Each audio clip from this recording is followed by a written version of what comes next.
Yeah, yeah, yeah, yeah.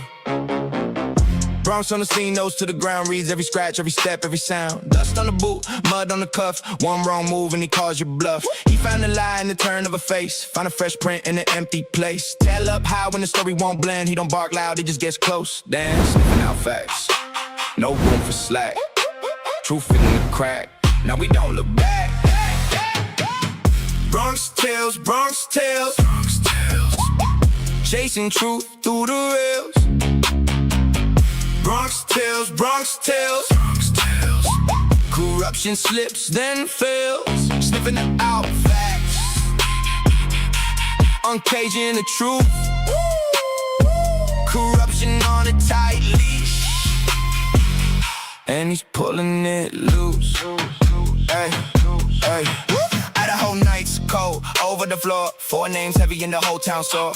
Bronx in the weeds where the silence stayed, digging for proof in the tracks it made. He found the gap in the masked up tail, found the bent clue in the buried trail. Bone white truth in the folder stack, one clean scent and the case swings back. Sniffing out facts, no room for slack. Truth in the crack, now we don't look back. Bronx tales, Bronx tales, Bronx tales. Chasing truth through the rails. Bronx tales, Bronx tales, Bronx tales. Corruption slips, then fails. Sniffing out facts, uncaging the truth. Corruption on a tight leash, and he's pulling it loose. One paw print, one torn thread, one false alibi, falls dead.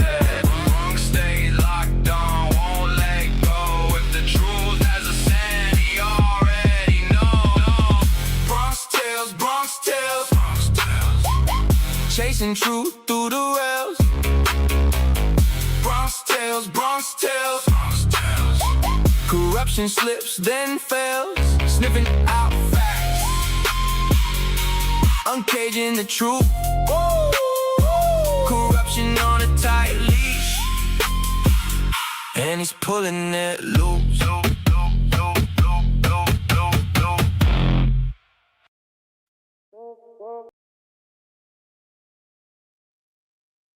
Hello. It's Friday, y'all. And you know what else? It's raining outside. I love it when it rains. It's so beautiful and peaceful to me. It is a wonderful day. I hope you guys have had a wonderful day. It seems like it's been kind of a long week this week, but that's okay because it's Friday. Yay. Bronxy's back there. He was just sleeping on the floor for like ever, so I think he knew what time it was. Bronx alert time. Hello, everybody. It's so good to see you. Miss Bianca, Beauty for Ashes, Mikey, G Bean, Pixie. Hey, Steven. Good to see you. Miss Jen and Carol. We've got Alicia in the house and Debs. Let's see who else we got here. We've got, oh, Dory's here. Good to see you. We've got Sky H. A duck on quack. Man, that's a good name for this case in general. A duck on quack. That's so cute. Hey, Legal.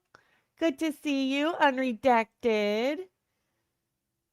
Good vibes, good vibes. That's what I'm feeling today. Hey, Holes. Holes. Good to see you. Just Jackie's in the house. We've got Simply Solo. Courtney's here. Karen is here. And Karen is here.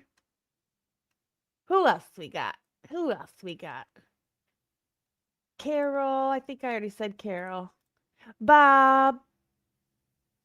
Curriculum. Speaking of curriculum and crime, before we went live, Curriculum and Crime said that her daughter is going through something very serious and asked for prayers and hugs and anything we can do to put positive vibes in the atmosphere for her. So if you think of it and you can take a second and give out a prayer or, just positive vibes, she could really, really use them today. So please do it if you can. Try and support everybody in every way we can. Offset, good to see you. Hey, Becca. And I think we can get started. Jen in Wisconsin. You might not be far from me, Jen in Wisconsin. All right, all right. Hey, Philly and Mystic.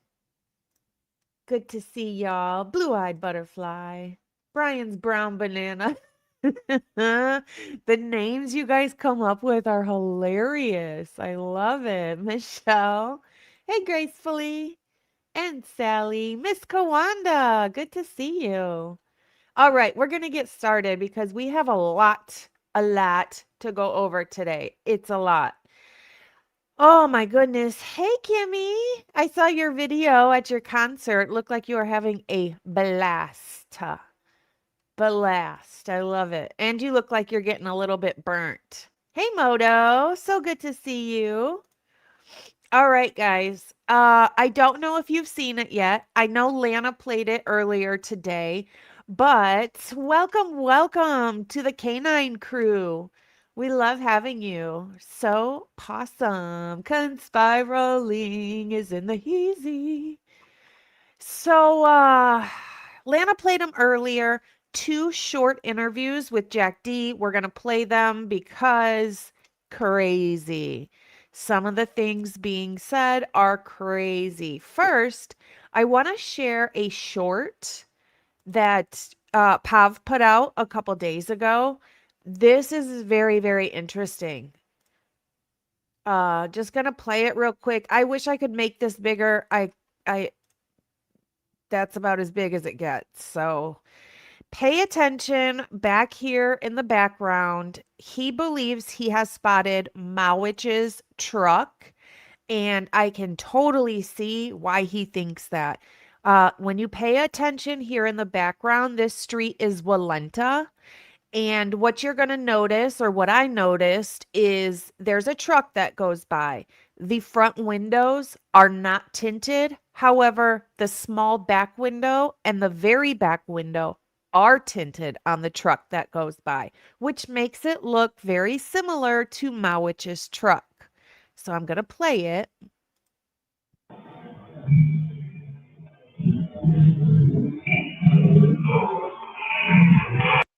Why is it on crazy? In my quest to find a shoe that is the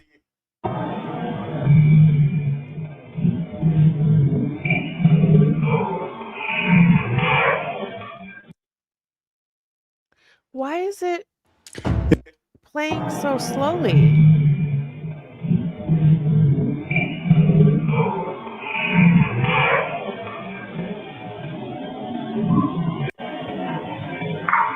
So this is interesting. Truck here that I've superimposed over this. Here's in between the 1119 and Jack D's house. Back here is Walenta. Now watch this. He doesn't give a timestamp.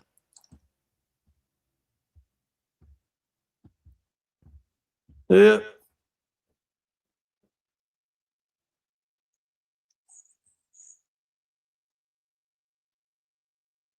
I'm thinking it's possibly the next day, but I'm not sure. You don't get a really good look at it, but yeah. See the extended cab with the rear dark door, and there's the truck. Yep. I'm pretty sure that's it. I agree. It's got dark. Pretty sure that's it. It's got dark rims and everything. You might need to play it on your own device, so you might can zoom in better.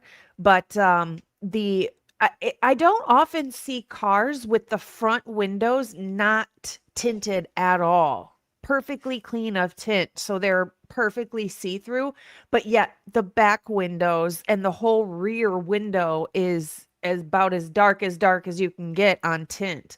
So strange. Thank you, Ro. So sweet. I appreciate you. Yeah, I'm pretty sure this is absolutely the truck. Now, he does not give a timestamp. I'm thinking it's either the day before, but that doesn't really make sense video-wise. So I'm really thinking it's possibly the next morning. But crazy, very crazy. To me, that is absolutely the same vehicle. I challenge you to, after the live, to go back and find this video on Pob's Shorts and zoom in for yourself so you can see the truck. I believe it's 100% match. It is wild. What is Mowich driving by the crime scene for the next day? You know, what's crazy is they say that Bryan Kohberger did that. However, there's no proof of that at all, but we do have Mowich doing it. But they don't mention that at all, of course. Curriculum, thank you. I'm so unbelievably thankful for everyone's prayers. I feel incredibly blessed to be a part of such a kind and genuine community. Logan is amazing. It is not me, it is the chat that does it. The chat always stays incredibly positive over here. I love it. And we have to thank our mods, and obviously our community over here is amazing. I have put a prayer out for you, and I'm sure many others did as well. So we are sending good vibes to you and your daughter. Please give her a hug from every single one of us. We are with you. If you need to chat or vent, shoot me an email. I am here. All right. Another quick one I want to show is from Karmic Retribution, which was put out today. And it's pretty interesting as well. Plus, her title is hilarious. Check this one out. This you're going to see. All right, everybody's going into the police station. She's going to put names up where everybody is standing. And you're going to want to pay attention directly to Dylan and Bethany. We know Bethany's in the yellow here. So Dylan's standing right next to her. And pay attention to the body movements.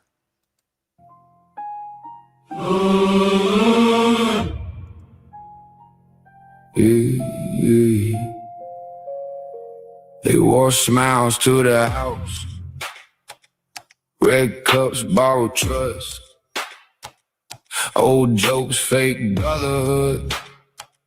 Then they left them in the dust. Notebook names and late night text, voices thin as glass.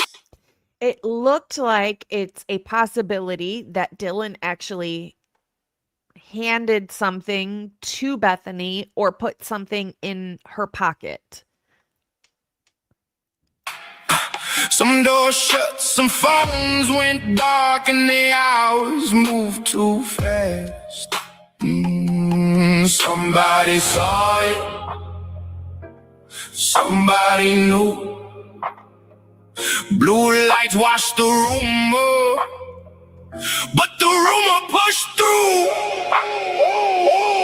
Comic retribution.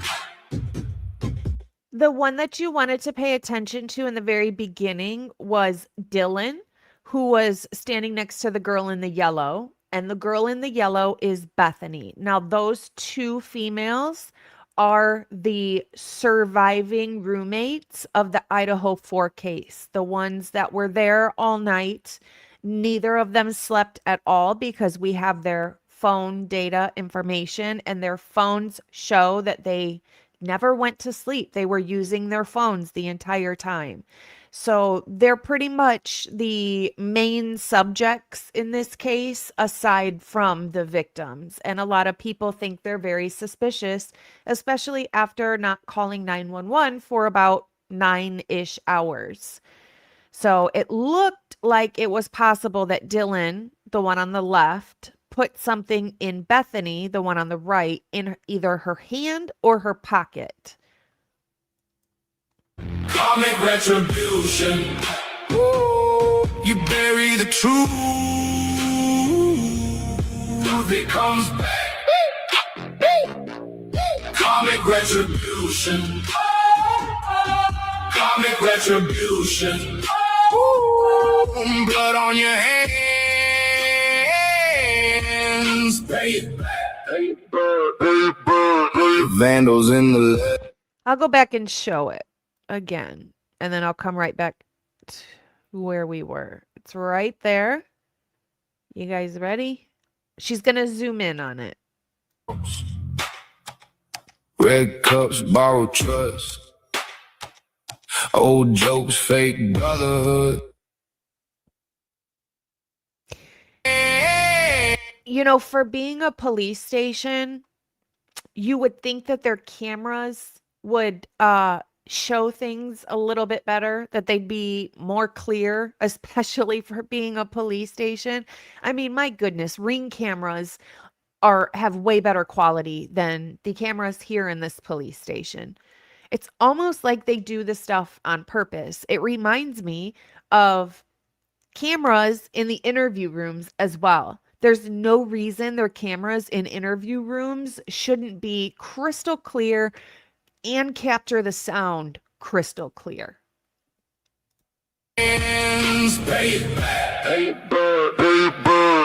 Vandals in the letters, the pride on every wall. A hallway full of witnesses, still nobody would call. Report changed in the morning, a fire went missing clean. A badge turned the other way like it never touched the scene. Somebody saw it, somebody knew. The town kept his mouth shut till the silence split in two. Comic retribution. Comic retribution. Ooh, you bury the truth, it comes back. Comic retribution. Comic retribution. Ooh, blood on your hands. Pay it back. Pay it back. Pay it back. Names on the poster, fading in the sun. Mama kept the proof while the cover-up run. Frat house doors, university lies. Corrupt men praying behind dead eyes. Comic retribution. Comic retribution. Ooh, you. Why are they hiding their phones when a police officer walks by? That shows a level of guilty conscience just on its own, I believe. What is she doing? Bury the truth. By the way, this is Dylan. It comes back. Comic retribution. Comic retribution.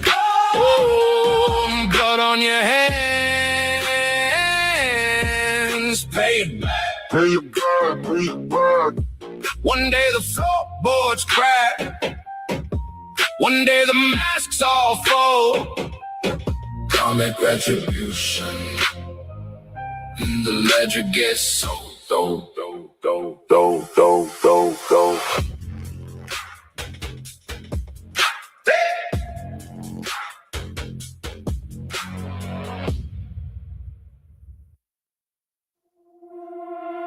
Somebody was calling her and she ignored it. I don't know. Why do we have to have PDA in a police station? I don't think now's the time. Also, Dylan looks way more nervous to be at the police station than I could imagine she was when seeing a masked intruder, according to her, in her house. She's scared now.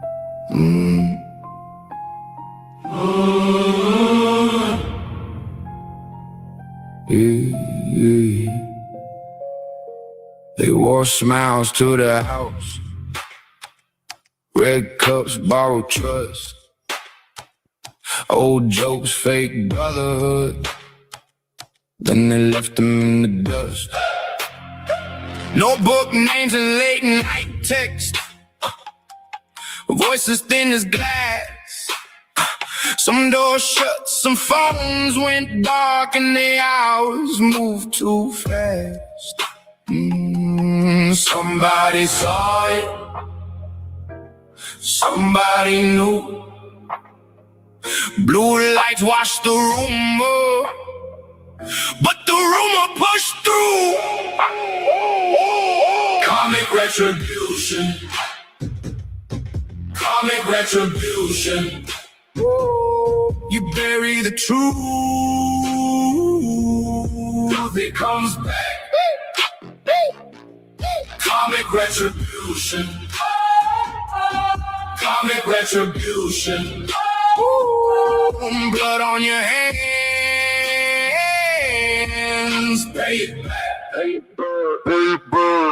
Vandals in the letters, the pride on every wall, a hallway full of witnesses still nobody would call. Report changed in the morning, a flower missing clean, a badge turned the other way like it never touched the scene. Somebody saw it, somebody knew. The town kept his mouth shut till the silence split in two.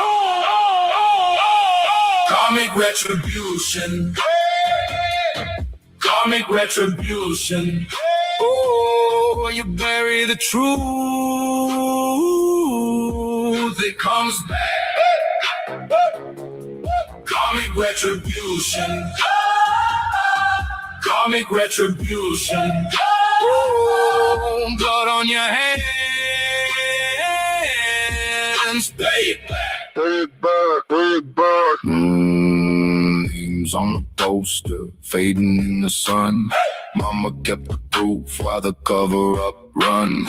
Frat house doors, university lies, corrupt men praying behind dead eyes. Comic retribution, comic retribution. Oh, you bury the truth, it comes back. Comic retribution, comic retribution. Oh, blood on your hands, pay it back. Pay it back, pay it back. One day the floorboards crack, one day the masks all fall. Comic retribution, and the ledger gets so dope.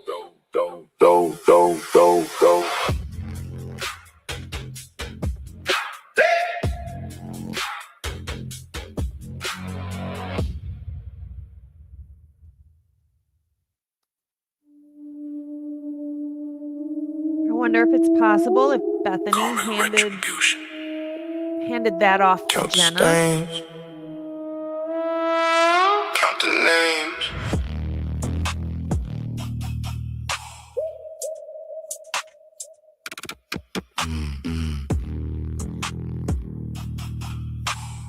Yep. Darn, door shut, then the room went cold. Phones lit up, but the truth stayed told. Plastic cups. Thank you so much, Mystic. She says, love this song and all the creators who take the time out to put these videos together. Thank you so much. That is so incredibly sweet. I appreciate you. They bring the money to Moscow. Yep. I love her music too. I think it's really good. So what's this? Get your story straight. We will take you all up together. It's possible. I wouldn't put that, yeah, I wouldn't say that's wrong at all. I'm pretty sure there was a lot of that getting stories straight. I mean, nobody was separated. No phones were taken. Nothing like that. So In the shattered phone, friends turn ghosts in the borrowed home. Quiet steps down the busted hall. Somebody new. It looked to me like things were being deleted. That's what it looked to me. Or she was making sure that there wasn't something she needed to delete. Definitely looked like that. But they watched it fall. Golden letters on the jacket sleeve. Smile for the frame and they all leave. Don't say a word, just let it spin. Badge on the table, truth paper thin. Hallway hum in a hush so deep. Every lie they sow comes back to keep. Karmic retribution, it comes around. Karmic retribution, buried then found. You can hush the town, you can lock that door. Karmic retribution knocks once more. That's pretty crazy. That's a lot of anxiety in one room. When my friend passed, I didn't feel anxiety for having to be at a police station or talk to police or anything. That was not what was going through my mind. It was making sure that they have all the information that I could possibly give to help them.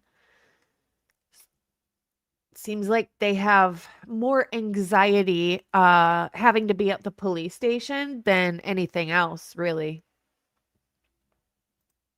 So now let's get into Jack DeCour's two interviews. Two interviews. They're both kind of short interviews. Accomplished Day put these out last night, and they're so interesting.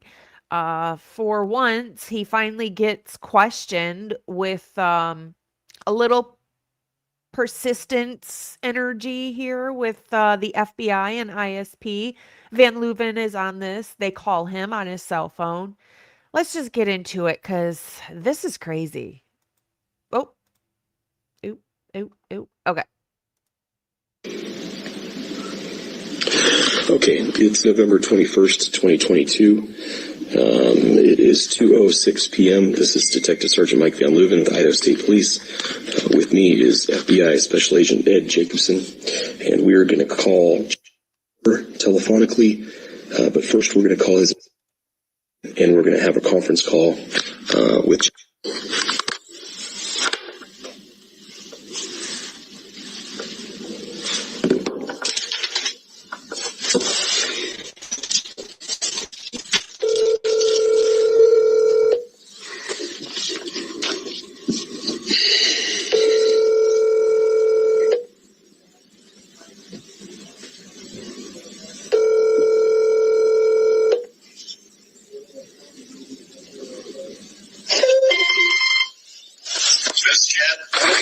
It's Mike Van Leuven. I've got FBI Ed Jacobson in with me here too.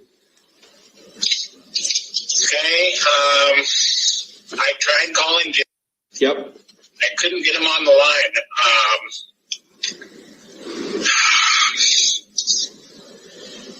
I can. Well, now I got. Could you call me? Can I try to call Jim again or his parents and call you right back? See if I can conference somehow. Yeah. Do you want me I'm quite sure how to do. You want me to try to add him? Sure. Okay, hey, stand by.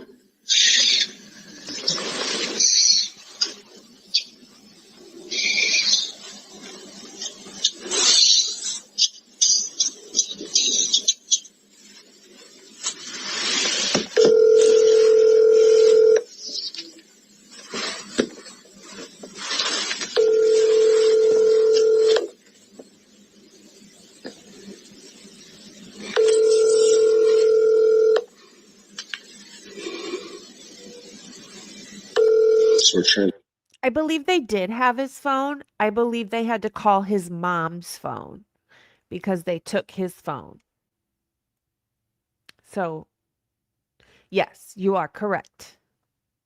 To add Jake into this as a conference call.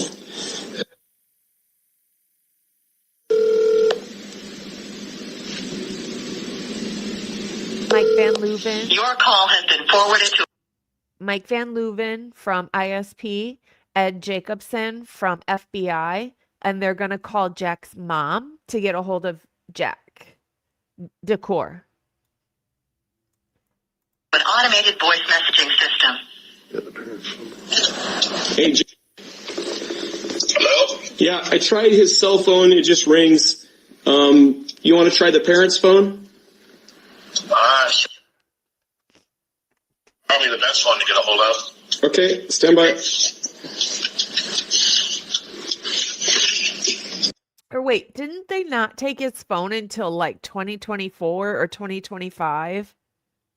Or something like that to like get his DNA off of it, basically. I think he still had his phone at this point, but he was on a walk with his mom, so he wasn't answering. So they ended up calling his mom's phone and got a hold of him. So we're calling.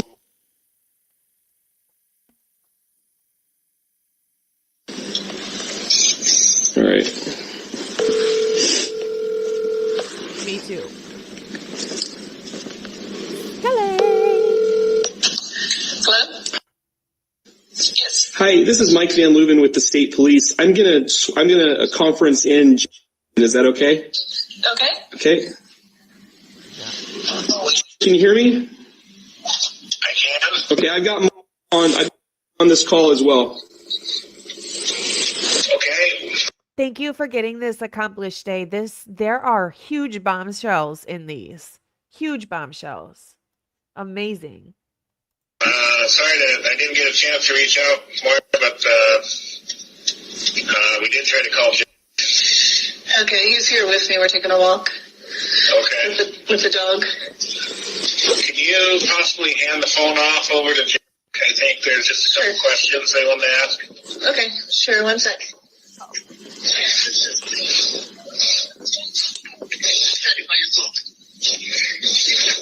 Hello.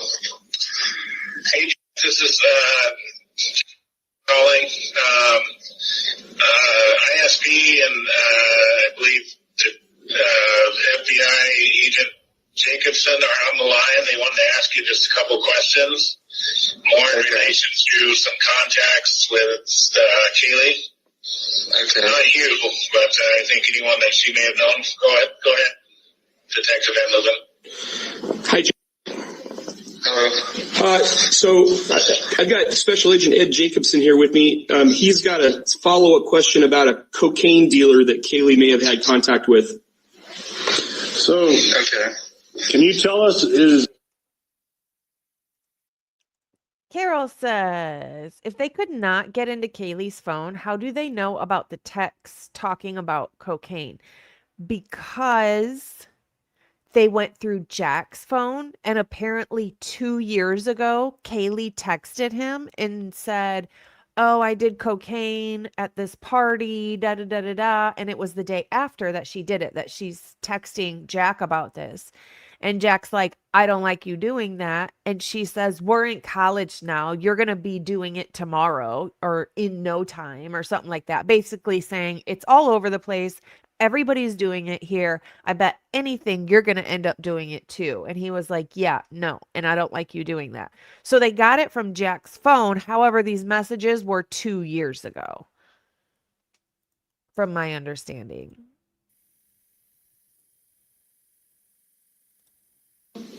They're stupid. That does not sound familiar to me. well, so we're getting some information that she uses coke quite regularly. Would you confirm that? Kayla, you're speaking about? Yes.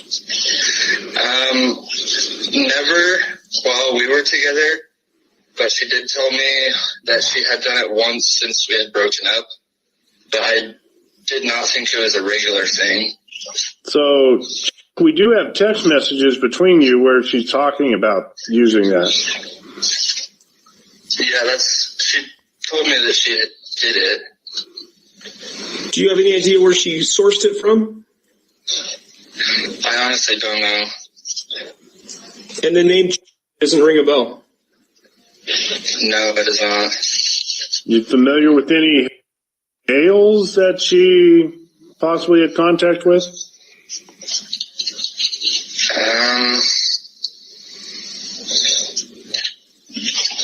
think he is a little bit. His name is. Okay. Actually, his first name. All I know him by is. I'm not sure of his first name. That's the only one I could think of that would know Kaylee. Thank you, Moto. Moto says, so Kaylee was into drugs. Another thing we were lied to about. So surprising. Exactly. When the whole drug thing came up and they kept telling us like it's not important, it's not going to affect the case at all. None of the victims were into drugs. Drugs played no part in this. Da da da da da. I knew they were lying. I knew that wasn't true because why bring it up if it's not if it's not involved, if it doesn't have anything to do with anything? No, you're bringing it up for a reason because several people in power in this case brought it up and was trying to dispel these rumors. And that's exactly when I knew that I was like, no, pretty sure it's involved if you guys are going to these lengths to say, no, it's not true. It's not true. I don't necessarily think I believe that Kaylee used like every day, but I could see maybe her using when she's drunk, when she's drinking, at a party, things like that. And who knows how often she was doing that. I don't think it's necessarily a Kaylee needs to do it immediately upon wake up. I don't think she's like addicted in that sense. But I do think that it was part of her life more than they want to let us know. Thank you so much, Moto. Coffee, hotter than Bill Thompson's afterlife in hell. Thank you so much. So funny. Yeah, these interviews are really interesting. And yes, this is the date that they called him, 11/21. So they knew about drugs right off the rip. Okay. So I know we've had some experience in cases like where a loved one has been murdered and people are very hesitant to say anything negative about them because they just don't want to, cast them in a negative light. And that's completely understandable.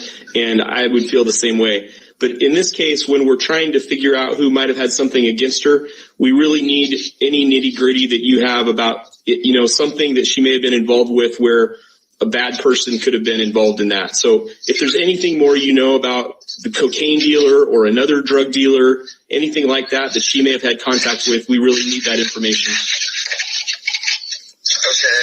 Yeah, we'll for sure let you know. I remember Kaylee telling me after we had broken up that she had started drinking pretty regularly, and she did mention doing cocaine once, but I did not think that was a normal thing. Who did she do cocaine with? I remember it was like at a house party, but I have no idea who it was with. Is there a way for you to figure that out? I could probably narrow it down to 2 or 3 houses that she could have been at. The text message between you guys where she talks about the coke and you saying that you didn't want to do that, is that the same day that the coke use happened? I think it was the day after. The text was the day after. The text was the day after? Yeah, I believe so. So there's another text message on there where she basically states we're in college now and all that. You will be doing that. You yourself will also be doing coke in 3 months. You remember that? So the text message he's talking about right now, these particular messages were from 2 years prior to the murders. So when he's saying, oh, Kaylee sent you a text that said, you're going to be using cocaine yourself pretty soon, those are from 2 years ago. So Jack is saying, no, I don't remember her saying that. Well, it's probably because it was 2 years ago. But And you're absolutely right. Kaylee's toxicology came back with no cocaine in her system.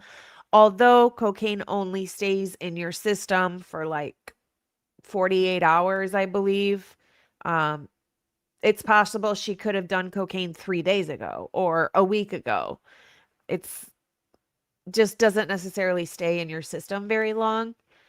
So it doesn't mean that she hadn't recently used. It just means she hadn't used in the last 24, 48 hours, probably. They seem to think that she uses way more frequently than what Jack believes she's using, although it could also just be a tactic trying to pull information from him, trying to piss him off because she's out here doing these terrible things or what they think are terrible things, and they're trying to get Jack to give up more information on it, possibly by pissing him off with the information.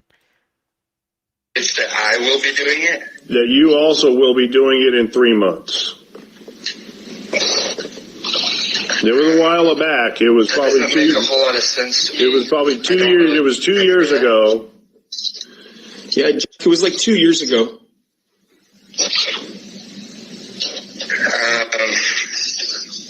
Yeah, I don't remember that. Yeah, If you wanted to source cocaine, how would you do that? Do you know anybody that sells cocaine, or do you know someone that uses it that you could talk to?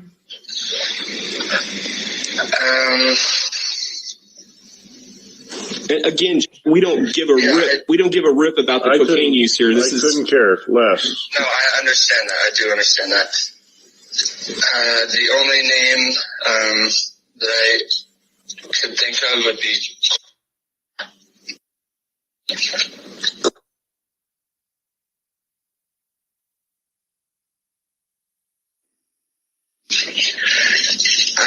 I know he does it regularly. I don't know. What house is he? Okay. You want to talk about the car at all? Can I ask him about the car? You know anybody that drives a small white 2-door car? Like, I'm sorry. A small white, what kind of car was that? A 2-door? A 2-door car? Interesting, because Bryan Kohberger drives a white 4-door car. Interesting. a Nissan, maybe? With a loud exhaust. What? Now the car has a loud exhaust? Either those videos of suspect vehicle 1 are highly manipulated, or I don't know, or they've got to be manipulated because we don't hear a loud exhaust on that video of the white car ever. That car does not seem to have a loud exhaust. But for some reason, they say it's got a loud exhaust. How much were those videos actually manipulated of suspect vehicle 1? So now it's a small 2-door white car with a very loud exhaust. Unbelievable.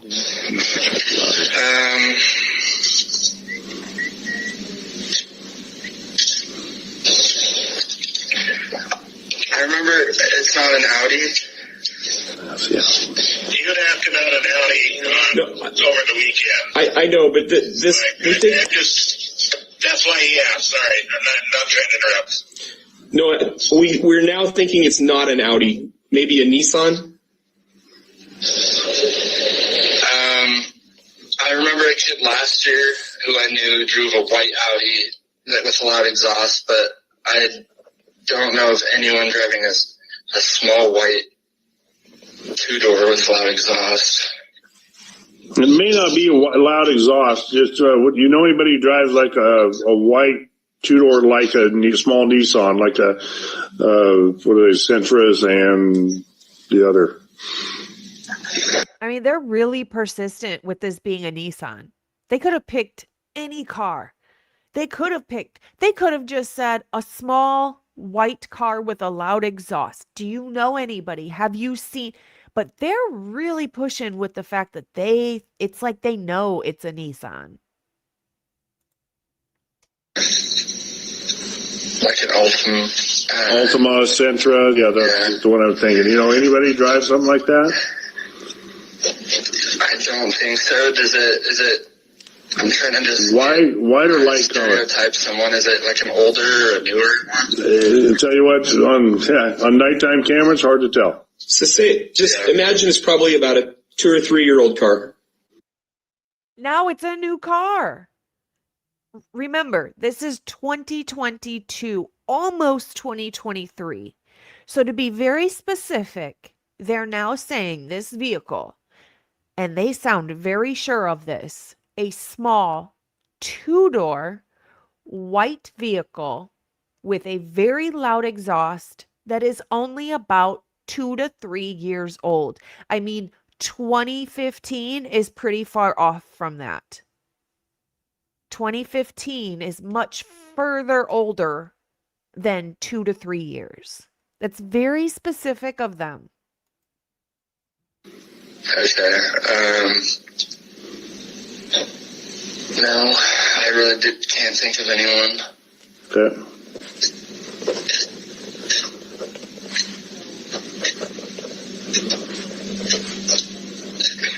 Anything else? If you think of anything more, what was the name that we're trying to find? A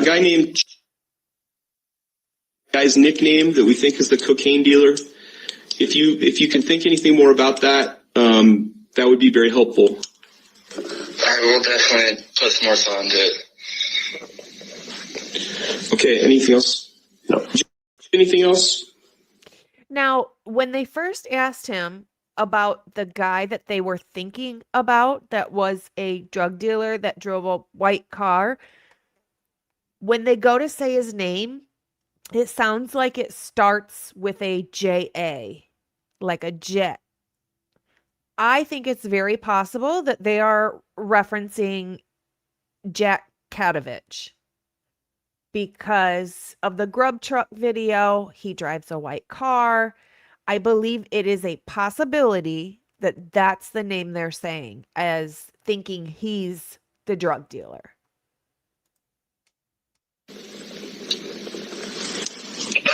Not that I can think of, Jack. I'll just tell you, if you think of anything or if you hear of anything, let me know and I'll reach out. Yep. Okay. Okay. Anything you need further from him? Not right now. Okay. Thank you. All right, no problem. Thanks. Bye. Yeah, thanks. Bye. It does not line up with those text messages.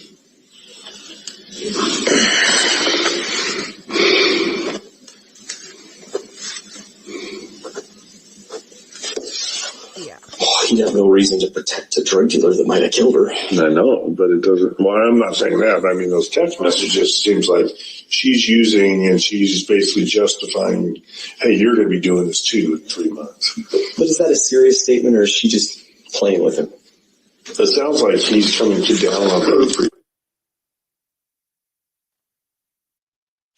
All right, that's the first one. There is another one. So let's play this one. Again, Accomplished Day got both of these last night or posted them last night. So they're going to call him again. It's November 22nd, 2022. It is 10:30 a.m.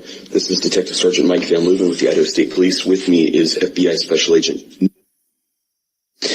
We are about to call.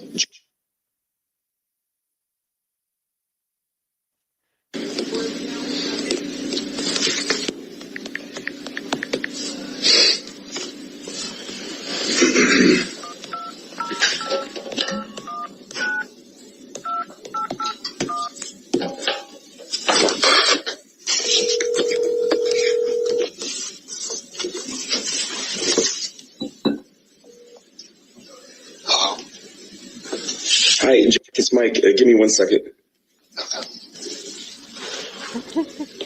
Right. I think that they redact certain things, like names that we obviously know because they're the person in the interview and it's labeled with his name on it. Um, I think they redact extra things because what we are paying for in the FOIAs is the time that it takes to redact the information. So they need to redact just a little bit more so they can charge way more. I think that's part of their game. It's to get more money from us.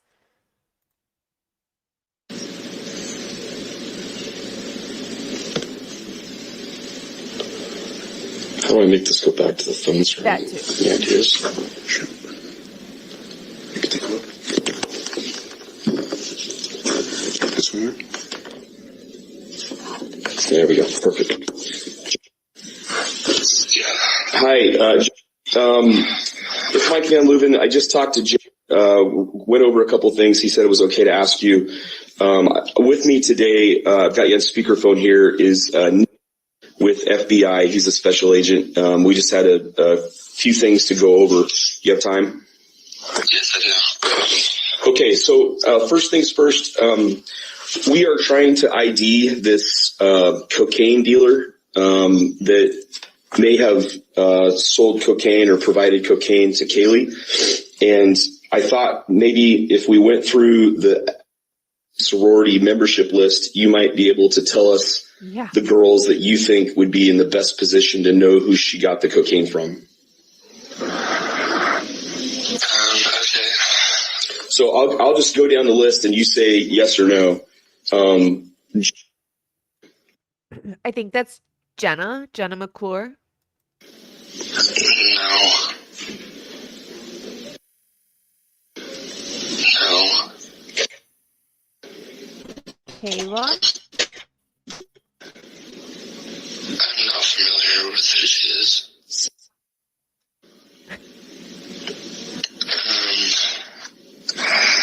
I'm sorry, I'm not really sure.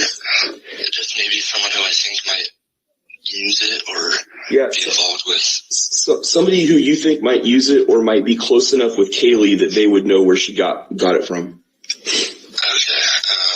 No. No. No.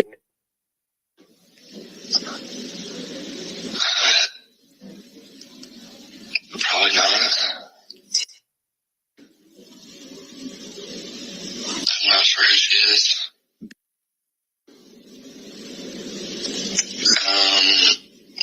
It's likely that she might use it. Put a little check there. We'll call. Oh, actually, I'm thinking of.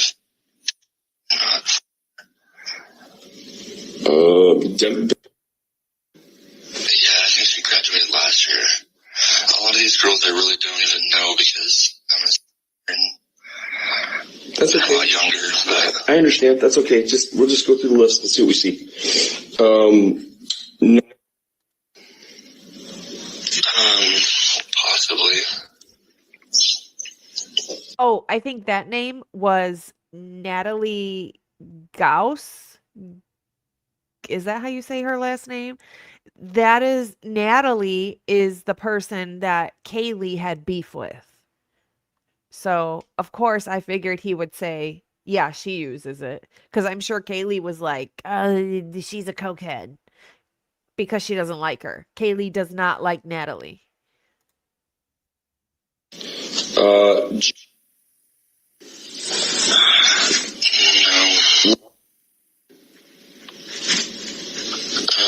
Possibly. No. No. No.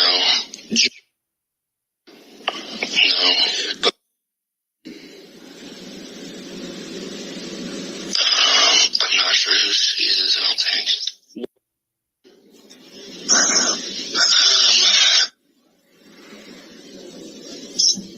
I couldn't imagine her, but her friend group.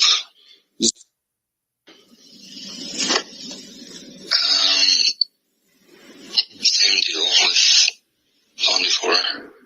I'm going to put check marks by him to call him anyway. So you mentioned in a prior interview that boyfriend was girlfriend, and we have heard that times supplied cocaine. Did you know that? Yeah, I mean, I would assume that. You would assume that he supplied cocaine, or you knew that he did? I didn't know that he'd supply it all, but I did know that he did it. Okay.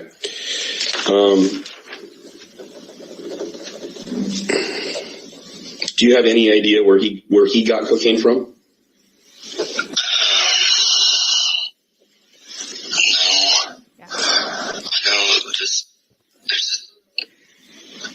Group of those who all, I think, use it somewhat regularly. I don't know where they get it. Any names of the other besides him that we should follow up with?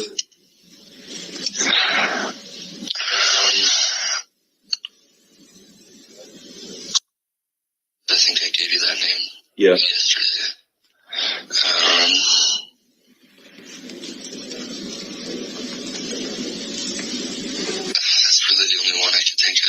Okay, let's keep going on the list here of the.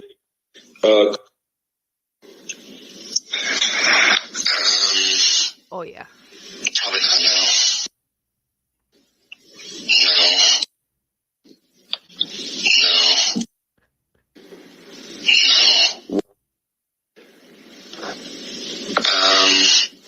I know she's been friends with a lot of those.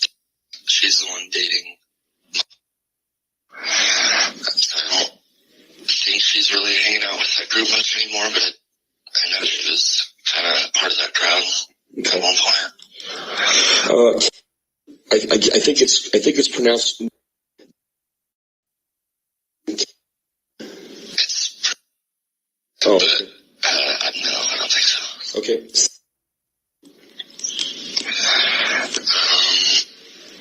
Possibly. I know she hangs out with him.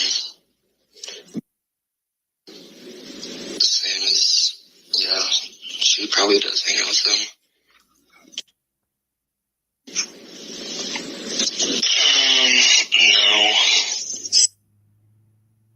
No. Or. I don't know who she is. Yep. Yeah, I know she hangs out with mainly. Okay. No.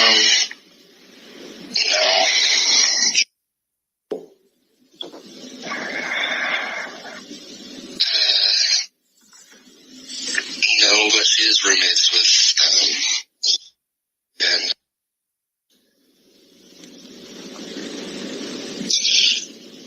Yep.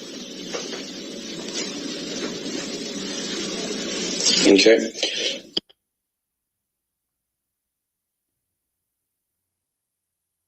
She is.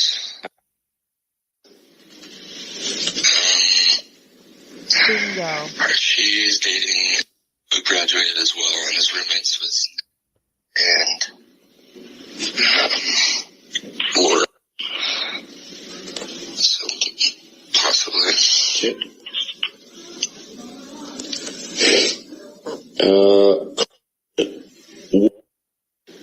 Carmen? Yeah, I know she hangs out with him quite a bit. No.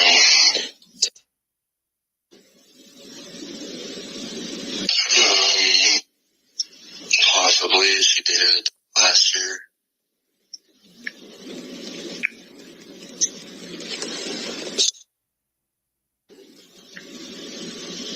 I'm not sure who she is.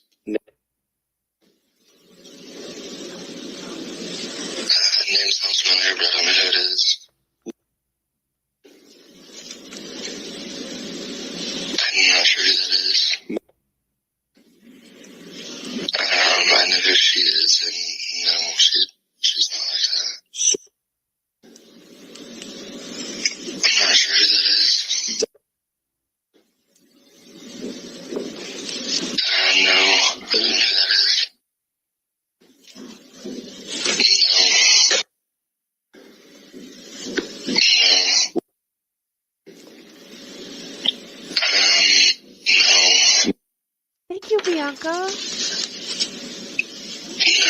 So we're kind of, I've got about another 40 names here, but they're probably lower class girls, like freshmen, sophomores. So you might not know them. So we can go fast if you want.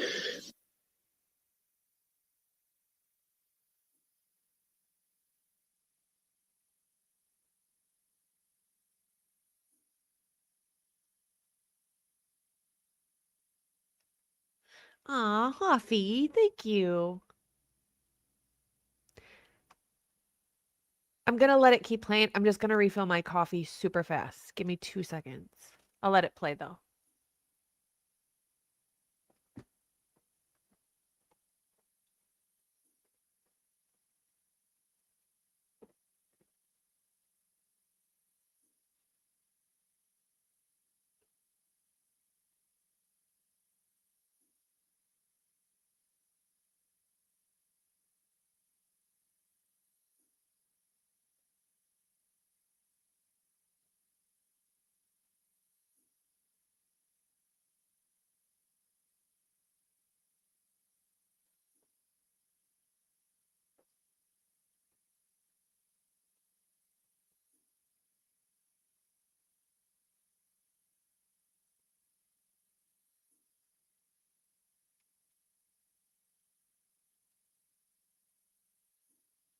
Still redacted? My goodness.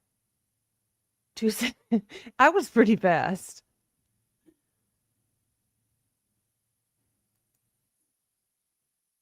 Oh, interesting.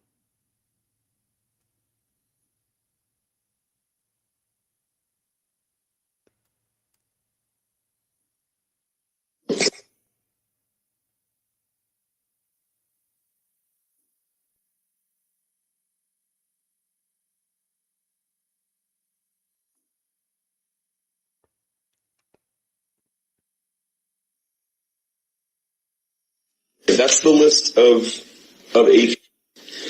The other thing we were going to ask about is if you possibly knew Kaylee's PIN number to her debit card. I do actually. What is it? It is.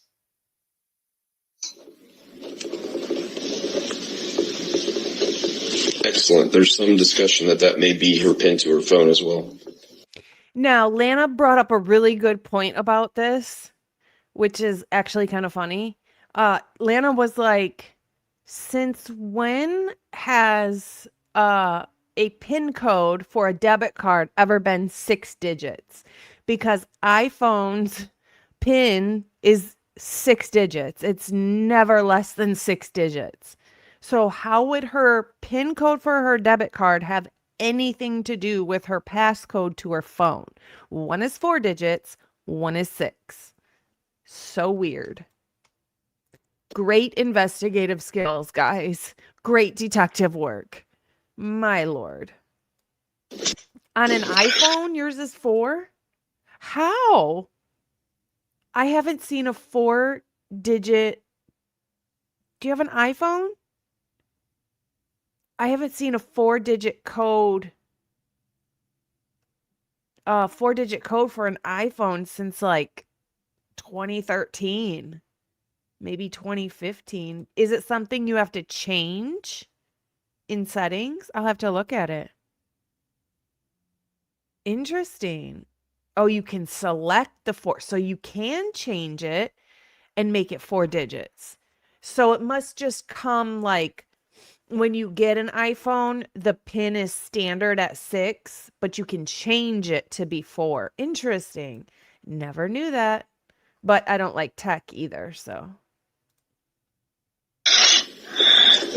Okay, that's great. That's fantastic that you know that. Thank you. And then has a couple other questions about the dog and some other drug use stuff with Kaylee.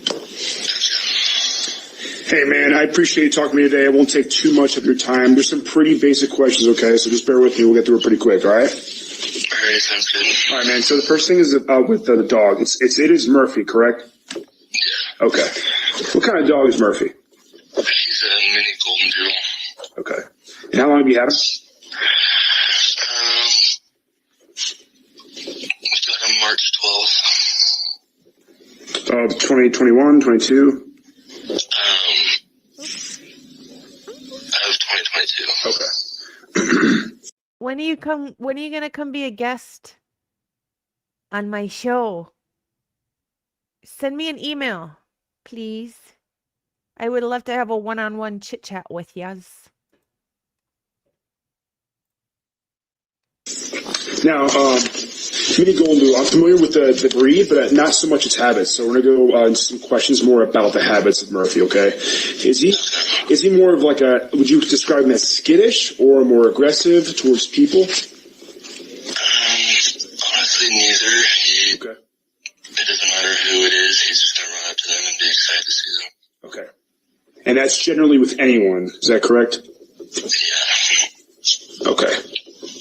How old was You know, I always thought that Murphy barking that night was probably pretty important because he lives with Kaylee basically in a party house. So he sees people in and out, in and out, in and out. If he was a type of dog that barked at every noise like Bronx, well, Bronx doesn't bark at every noise, but he pays attention to every noise. The only time Bronx barks is if somebody can walk down the sidewalk, that's fine. But if they turn to come to my front door, he starts barking to let me know. It's just to warn me. But Murphy, I would picture him not doing that because there's so much activity. He would be doing that constantly, right? So I would think that the fact Murphy is barking consistently that night at that time tells me that the intruder was still in there, or the intruders were still in there the whole time Murphy's barking. And they probably didn't leave. Murphy probably was the one that was let out because we do hear Kaylee's slider, or I don't know if it's Kaylee's, but a slider does open at 5 in the morning, 4:59 to be exact. So I think that's the time that Murphy was let out. And at that time, there were only 2 people alive that lived there. So I always figured it would have to be one of them. Now we also know, as of recently, Kaylee's slider was open. Kaylee's slider was left open. I just have trouble believing that Kaylee would leave her own slider open all night. No. Somebody opened that on purpose. Murphy? Approximately? He's 11 months.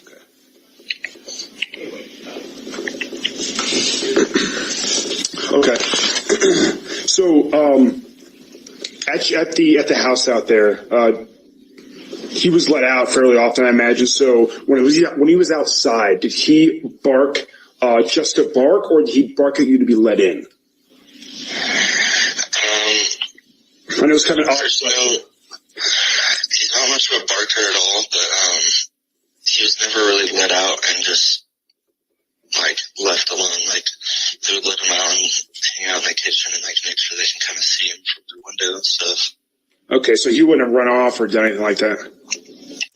Dylan did say that in an interview. This is a great comment. Well, Dylan said in one interview that was a possible entry point, Kaylee's slider, which is interesting because I believe the only reason she would say that is because she knew Kaylee's slider was open. That's the only reason she said that. So Dylan went up to Kaylee's room. Dylan knew her slider was wide open.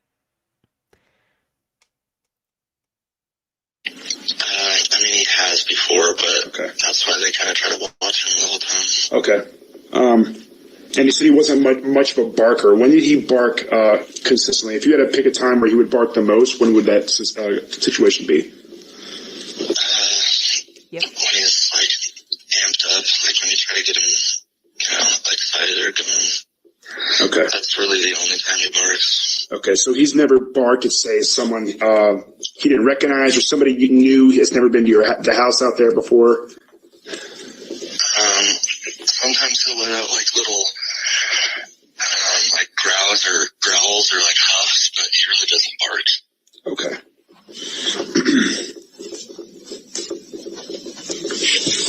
good to know. Okay. So at night, was he crated when he slept? No, he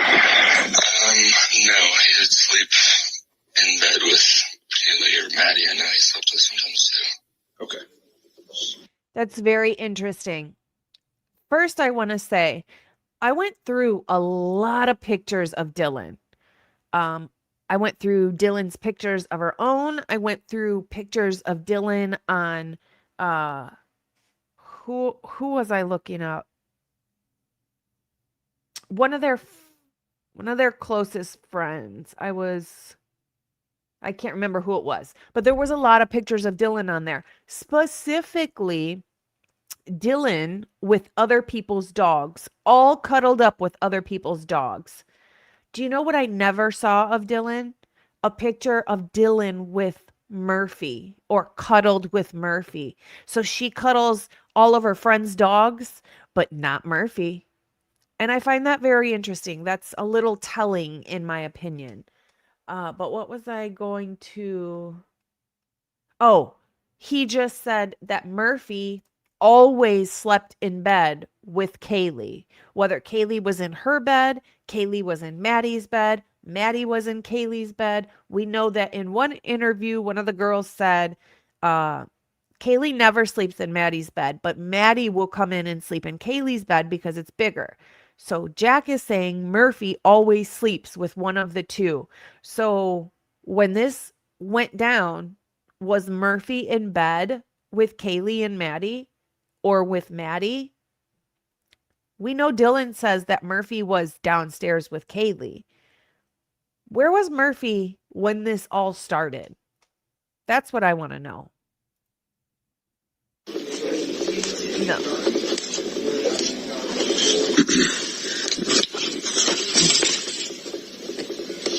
Okay, I think that's all the question I had as far as the dog habits go. And I know we got a little bit of some of the drug talk here. I'm going to just ask a few questions relative to that, man. And there's nothing like overly intrusive here. It's pretty basic stuff. But as you know, we're trying to exhaust our leads here, okay? So I'll make this quick. All right. Let me know. Okay. All right, so... with Jack. How many times would you say you've seen Kaylee use any sort of drug and which kind? Just approximate. You don't have to give me an exact number. Yeah, I mean, I have only known Kaylee to do cocaine one time years ago, and then she did tell me that she had used it since we broke up. Okay. I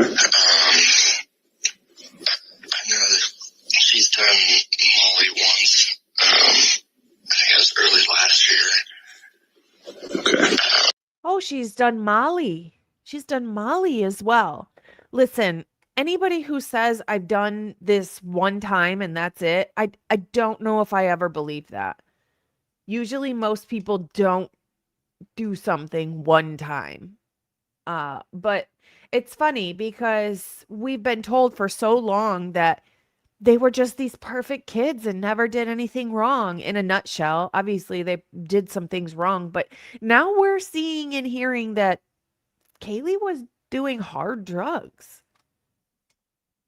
We don't know how often, but she was doing coke, obviously.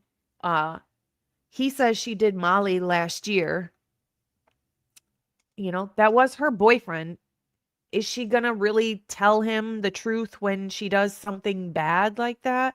Or is she gonna play it down so he doesn't get mad at her or disappointed in her? I don't know. Thank you so much. Did you see the pics of those dress shoes Dylan was wearing that were found under someone's bed? It was under Xana's bed. The black ones? Yes. The black... They're kind of like a kitten heel, so the heel isn't really big. It's a shorter heel, I believe. And they have a strap across the toe and then a strap across the foot, and they're black. Dylan had those on in the picture that she posted at 3:33 in the morning that night. The shoes Dylan had on her feet in that picture were in Xana's room under the bed, I believe. Yes. Yep. Thank you so much, Moto. Thank you, Hafi. Ellie interviewers and professional analysts know that tongue tuts are a sign of guilt. Getting away with something. Hello, Hunter Johnson. Thank you so much. Oh, thank you, Mandy. So sweet. And she used to smoke pot occasionally, but Thanks, I don't think she does at all anymore, or did. And she smokes pot. Okay. And when you said she used cocaine while you guys were broken up, did she say how frequently? No, I think she just mentioned that she had done it once. I think she just told me that she did it last night. Like, it was the day after she was telling me that, you know. Okay. So you've never actually seen her do it in person? Besides once, years ago. Okay. Okay. You don't consider Molly a hard drug? I'm trying to think of what the ingredients of Molly are. Something. MDMA? MDMA? I don't know. I think I would consider it. Listen, I used to work at the rehab, so I guess for us, we would just consider that a hard drug. Anything more than pot, we would consider a hard drug. So I suppose it is more of a social thing, like a clubbing drug to get kind of hyped up, feel energized. Yeah, MDMA. Yeah. Hey, so much corruption. Good to see you. No. Just when you saw it in person, do you remember like how that? I know this was years ago. It may not be really applicable here, but just to ask for good for sake here. Do you remember how it was packaged, or anything unique about how it was packaged?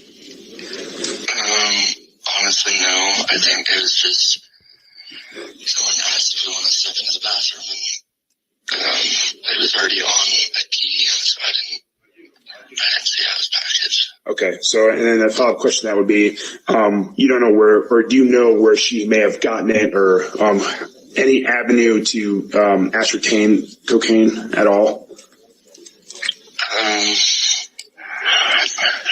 Are you talking about this incident that I just mentioned, or? Yeah, that one or anyone, honestly. You know what, man? To be honest with you, any of the drugs, where she could have gotten any of them from anyone. Honestly.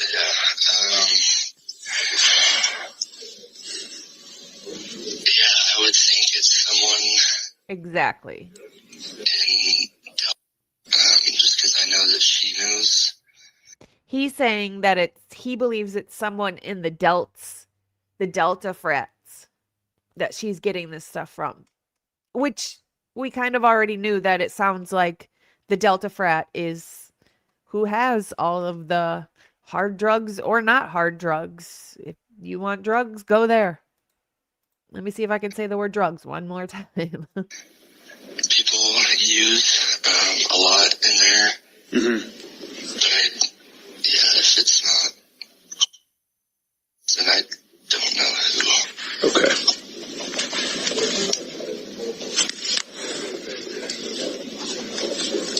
Good point.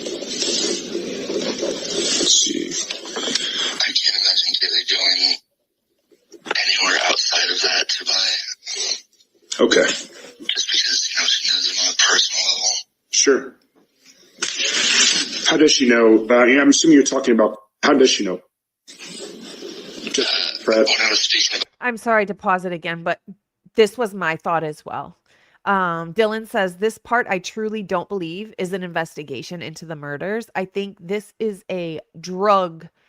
They're trying to find more information on drugs. Absolutely. I couldn't agree with you more. In my opinion, the FBI being there for this other investigation into this drug ring, trying to take them down, I feel like they treated that with more importance and diving into the tiny details to find those people in that investigation more than they did into this quadruple homicide. That's what I think. That was more, bringing down this drug ring was way more important to them, in my opinion. About that and anyone outside of like someone who knows, but I think Taylor does have just through. I mean, he's the same age as us, so Yeah. we've partied together for 4 years now. I don't think they're ever super tight, but Okay. yeah, just from mutuals and partying, I guess. Okay. And then one final question for you here. If you had to pick somebody who is Kaylee's like go-to gal, someone she trusts in the most, who would you say that is? Unfortunately, it would have been Maddie, but Sure. Second to Maddie, perhaps? what was that? I'm sorry. I'm sorry. A second to Maddie, like after if Maddie, let's say Maddie went home for the weekend or something, who was somebody she could talk to? I know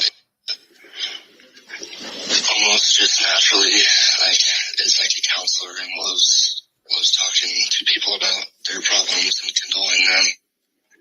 Okay. Awesome. Hey man, that's all the question I have for you. Alrighty. And so I have a follow-up, John. This guy that we're trying to ID here, named, has been described as like a middle-aged guy who is known to be violent. Does that ring a bell with you at all? No.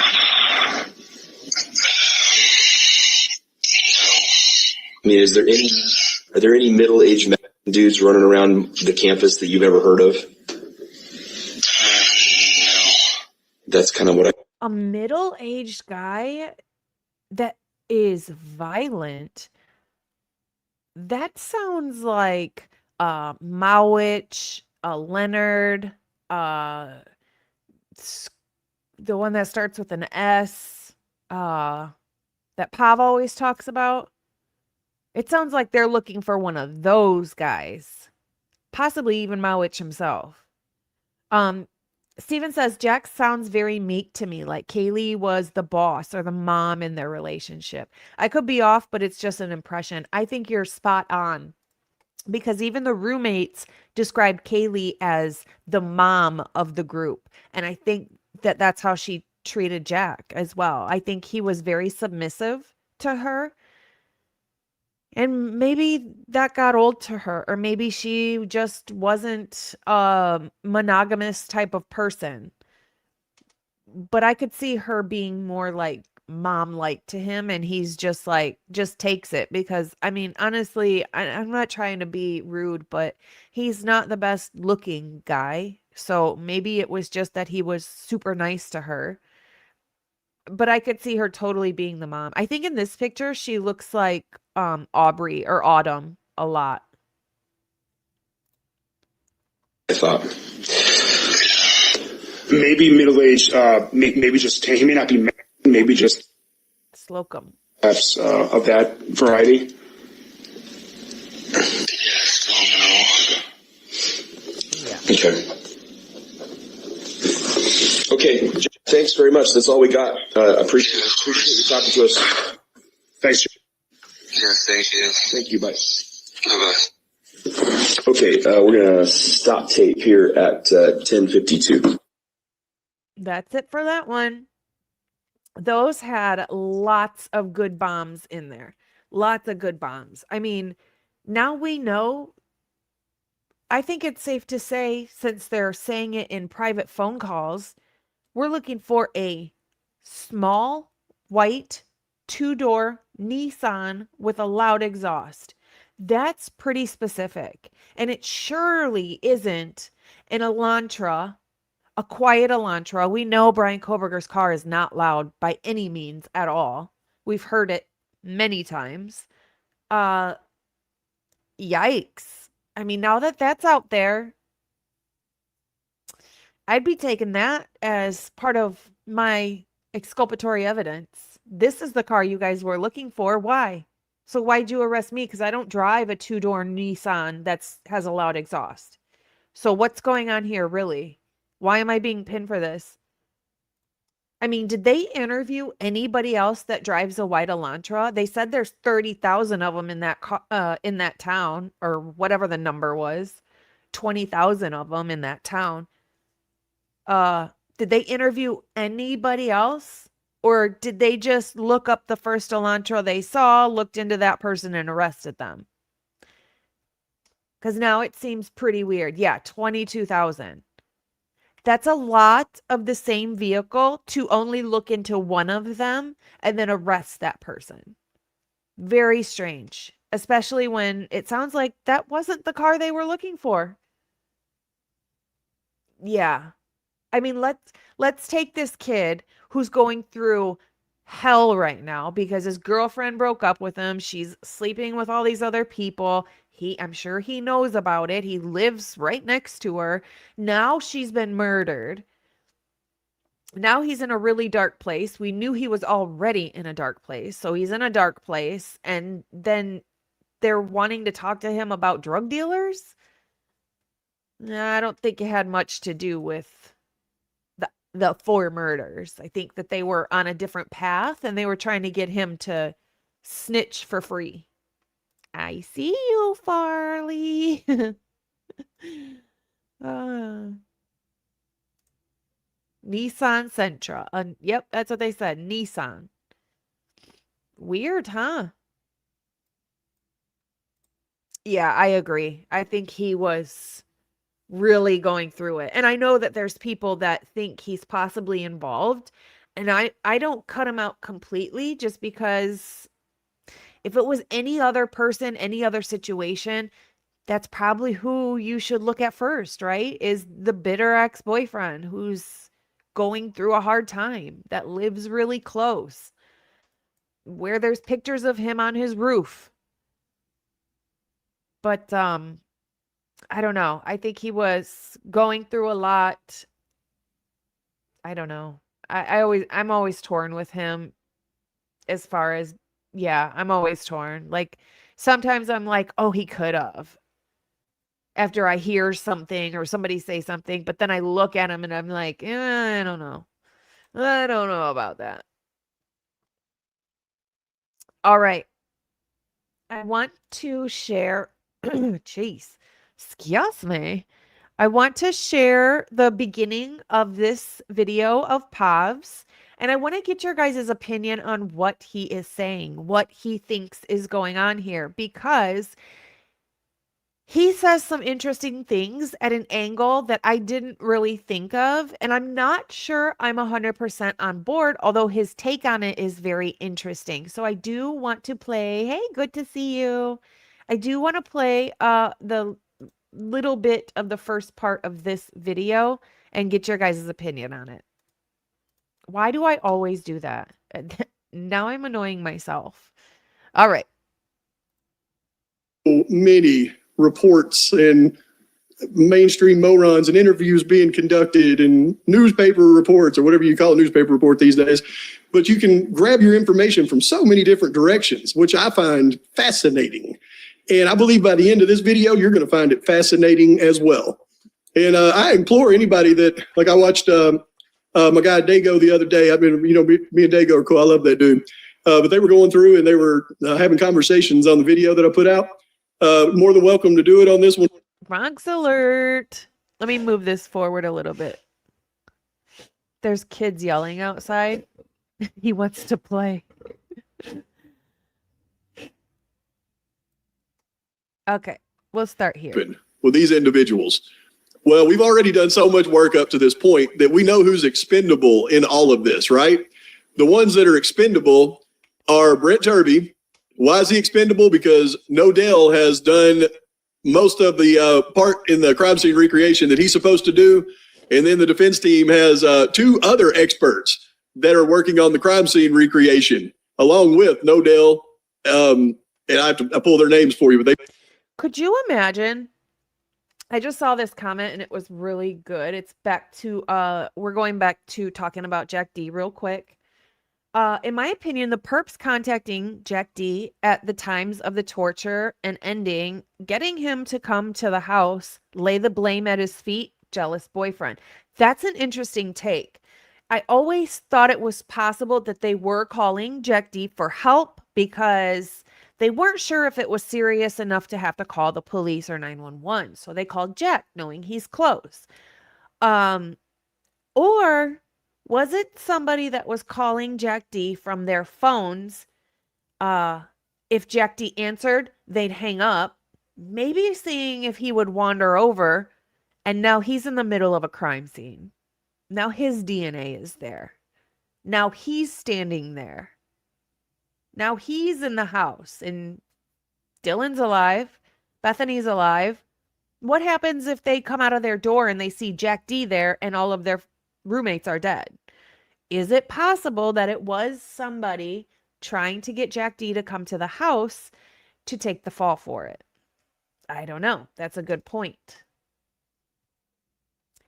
When I first opened this, I thought the lady in the upper right, which is Elisa Massoth, I thought it was Gypsy Rose Blanchard from a distance. They've done their complete recreation reports as well. So Turvey is expendable. And when you get over to the CSLI side, their expert is Slavinsky, not SY RAY. So SY RAY is expendable. And then when you go to the defense team, the one that is expendable up here is Ann Taylor, because she's been front man this entire time. So knowing that, let's go ahead and see how this thing plays out. Let me show you some things.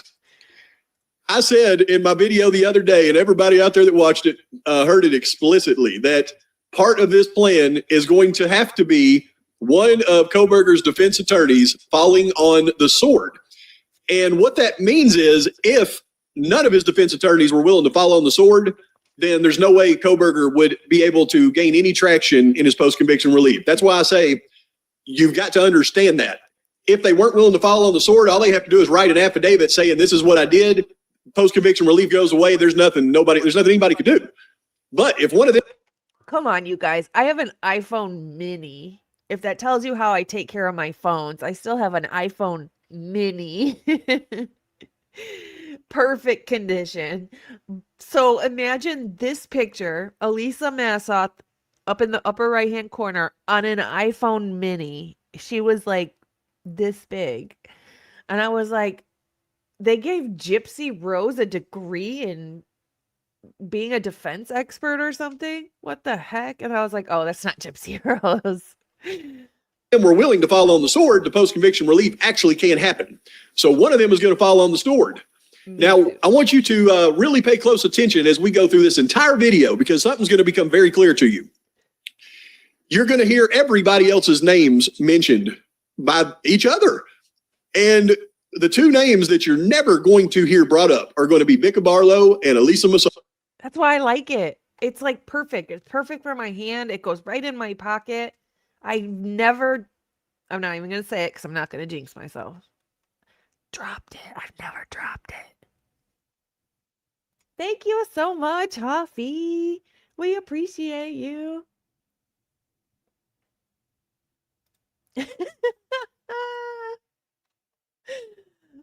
It's expensive. I don't want to have to like pay per month on my bill for a new phone. I need a new phone really bad, but I don't want to pay per month, and I don't want to pay like $1,500 up front. Like, I'll just stick with my mini for now. It's cute, and it has no damage. It's in perfect condition. They're going to be missing from every single discussion, which tells me the likely person that's going to fall on the sword is going to be Ann Taylor. Or else you would hear these names being brought up, but they're hidden from every discussion. The closest you get to anybody even bringing them up is his other council members. So how does this take place? So Pav thinks that this rift between SY RAY and Brent Turvey is fake, that it's on purpose, that it's to split the room for whatever reason. I'm sure he'll tell us. I was wondering the last couple of days or this past week if Ann Taylor maybe talked Bryan Kohberger into all of the stuff that he's filed for now, the PCR, the petition. And she might have said to him, listen, tell them I was ineffective. Tell them I lied to you. Tell them I misled you. Tell them whatever you want. I just want to see you freed, because there was a comment recently that said Ann Taylor has an unhealthy relationship with Bryan Kohberger for whatever reason. I don't remember who said that, but it was like possibly one of these two dudes. It was somebody. They said that Ann Taylor has a very unhealthy relationship with Bryan. I don't see it. But I also am not there. I don't know everything. So maybe she does. Maybe she truly believes in his innocence, which I think she possibly does. And she's like, go ahead and make these claims. Say I was ineffective. Say I tricked you. Say I lied. Say, whatever you want. I'll stand behind it 100%. Because, listen, she came out with some weird NDA violation against Turvey when he came out to do an interview, but not against Cy, who's now flip-flopping like a dead fish all over the dang room. So I don't know. I don't know. There's something going on, but I would think that if it wasn't true, if she wasn't siding with Bryan Kohberger on his petition and everything he put in there, she would have made a statement on that as well. Strange she's not doing it for SY RAY. It's strange she's not doing it for Bryan Kohberger's new claims, because that's a big deal. Your attorney threatened you. That is a very big deal. That's a large claim. So if she was going to write a statement on anything, public, a PR thing on anything, you would think it would be on Kohberger's newest claims that she threatened him. She misled him. She lied to him. She promised him things that she didn't follow through on. But she didn't. She only made a statement on Turvey, which is very strange. We take the expendables, right? And we have to create a fake public rift. I love this. But the fake public rift takes these expendables and it puts them all at a different corner of a triangle, and they're all fighting each other. This is how this has to take place. You've got SY RAY coming out, and he plays a very interesting part in this. This is what's crazy. But he's coming out and he's throwing Turvey under the bus, throwing Ann Taylor under the bus, saying Bryan Kohberger is guilty. Then you've got Turvey over here, who's coming out and he's throwing Ann Taylor under the bus. And he is inadvertently throwing SY RAY under the bus by saying Ann Taylor isn't saying anything about what SY RAY is saying. So they're each at the end of a pyramid. And Ann Taylor's coming out and she's throwing Brent Turvey under the bus, and we haven't heard her say anything yet about SY RAY. But here's step one: is we got to go through this. Let me show you where Brent Turvey is throwing Ann Taylor and SY RAY under the bus, and then we'll get into what SY RAY is now saying.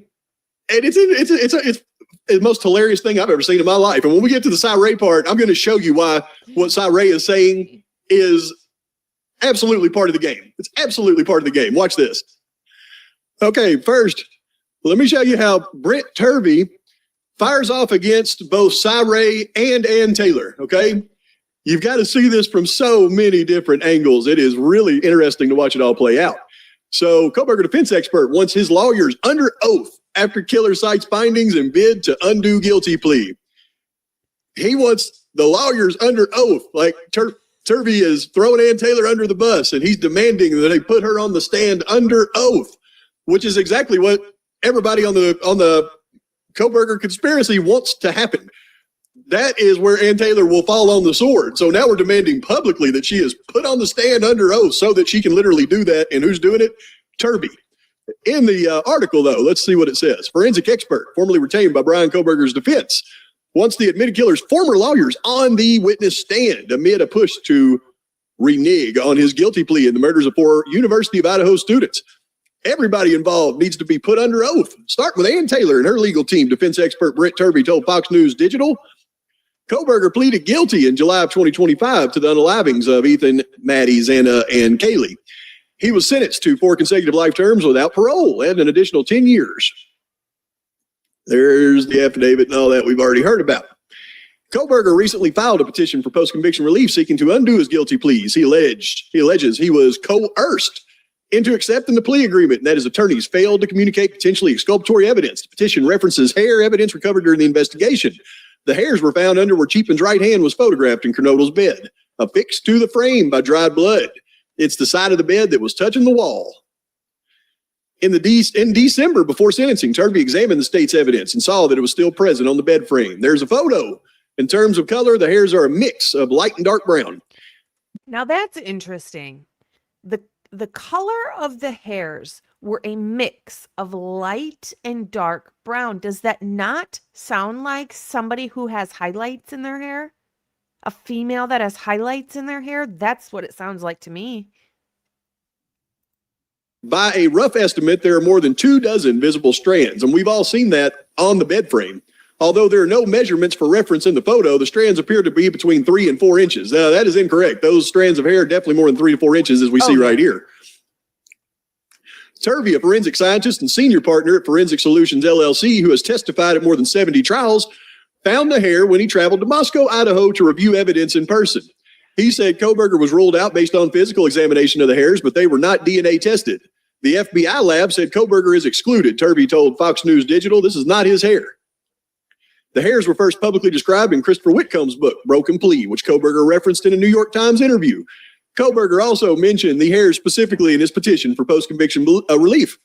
Turvey said Kohberger's latest filing raises broader questions that extend beyond the hair evidence, arguing the court should closely examine the former criminology student's allegations that he was coerced into pleading guilty and received ineffective legal Hold on. This says what? Turvey said Kohberger's latest filing raises broader questions that extend beyond the hair evidence, arguing the court should closely examine the former criminology student's allegations that he was coerced into pleading guilty and received ineffective legal representation. Now, is Turvey saying that just to put another dig on Ann Taylor because she put the statement out against him when he came on and gave an interview? Is that what this is? Is this a tit for tat? Is this we're going to go kind of back and forth, but just in our comment section? Like, I don't know. Or is he being 100% real? Like, I know she did that, or somebody on this team. I know somebody did this and coerced Bryan Kohberger to plead guilty. I heard it. I was there for it. I saw it. Which one? Is this just trying to smack the gavel down on Ann Taylor because she wrote a statement against him? Or is it true? I don't know. representation? The court should want to know what evidence Bryan Kohberger has regarding these clear accusations of coercion and effective assistance. Turvey said Kohberger's claims need to be taken seriously and investigated by the court. This will require Ann Taylor and her co-counsel to answer some very difficult questions, he said. Not just why she attacked her own experts for revealing the possibility of the exculpatory material, but for failing to respond to another expert that is out there claiming he's guilty and that he knew it from the start. Turvey has had a public rift with Kohberger's former defense team. Taylor and the two co-counsel previously accused him of violating confidentiality agreement and said they were appalled by his public comments, while Turvey denied disclosing confidential information. Fox News Digital reached out to Taylor for comment, but did not immediately receive a response. Shannon Gray, an attorney representing the family of the victims, Kaylee Goncalves, disputed the significance of the evidence. So what has Turvey done in this? He's further put himself at odds with Ann Taylor publicly. He only mentions the other counsel as part of the team, never names anybody else. But he also... Sorry, I want to address this. Nutmeg says JD is not heartthrob material, but honestly, none of those guys are good looking. While all the girls and their friends, they are all beautiful. Ethan and his brother were the best looking of the guys. And I don't think they're good looking by any means. I don't know. First of all, I look at them as very young, but I don't look at them and think, oh, they're aesthetically pleasing at all. It's strange. It is strange that all of these guys in this town are like barf. Barf. Like, I look at all of them and I think, like, no, that's, like, if I had a daughter, you're going to have to go to a different town, honey buns, because please don't have children that look like these guys at all. And that might be a little rude, but it's strange. It's strange how the females in the town are drop dead gorgeous. I mean, like, it's not even real how beautiful all of these females are in this town, but not one good looking guy in the entire town. It's so strange. It is true. It is true. Isn't that so strange though? Like, I can see maybe why some people out there might think that this is a total hoax. Like, maybe they're AI pictures. This can't be real at all because all of the females are gorgeous, but the guys are not even close. Like, just the girls are way out of their league. I don't know. It's strange. Is admonishing Ann Taylor for not responding to SY RAY out there running his mouth saying Kohberger's guilty and he's got evidence of it. Really? This is where you have to be a very perceptive person, y'all, because what he's done in this is further put himself at odds with Ann Taylor and explicitly SY RAY. So there is part one, okay? We got Turvey out in the public demanding Ann Taylor go on the stand, answer questions about being ineffective, putting himself at odds with her. We've got Turvey also putting himself at odds with SY RAY and calling SY RAY out. It looks like a true battle to everybody who can't see beyond the scope of things. But this is just step one, okay? Okay, so here comes Pob's theory of what the game being played is. So everybody understands before we really get into the SY RAY stuff. But for all this to work, you have to first create public reason for filing outside of the case files, right? So Kohberger doesn't just sit there in prison until the time comes and then files for all this stuff out of nowhere because he's going over his own discovery. See, that doesn't create anything. So what has to happen is they have to give Rick Kohberger a reason for him to file on this evidence that was never discovered to him. How do they do that? Well, they write a book and they put it out to the public. Kohberger then is able to read the book, pick out reasons from the book and say, well, hey, I was never told about this. This has all been a sham. Everybody's against me. I'm filing for.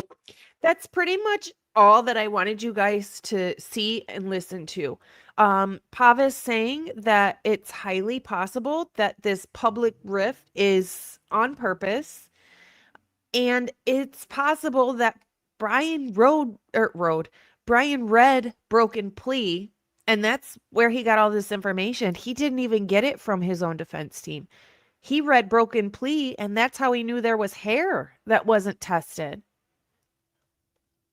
I'm curious what you guys think. Do you guys think this whole stuff between Turvey and SY RAY and Ann Taylor, do you think it's on purpose for a reason?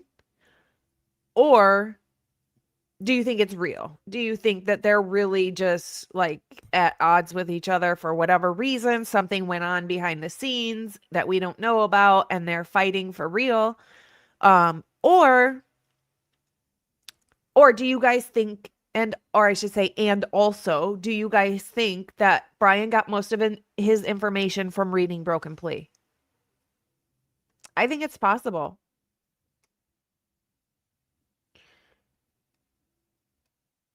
I think it's possible. I think it's possible that Brian read the book and that's where he got most of his information.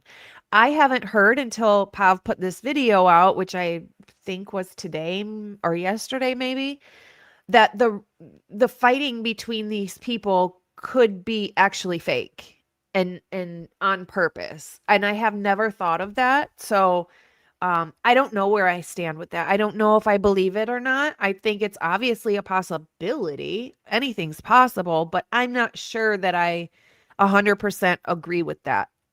Something is going on with SY RAY, I think. I truly think something's going on with SY RAY. There's a lot that he has said recently that is insane. how can you sit there and honestly say, had the prosecution called me first, we would be in a whole different ball game.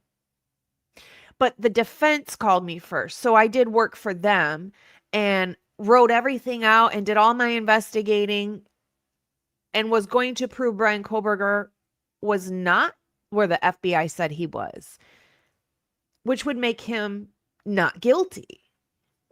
And now he's coming out and saying,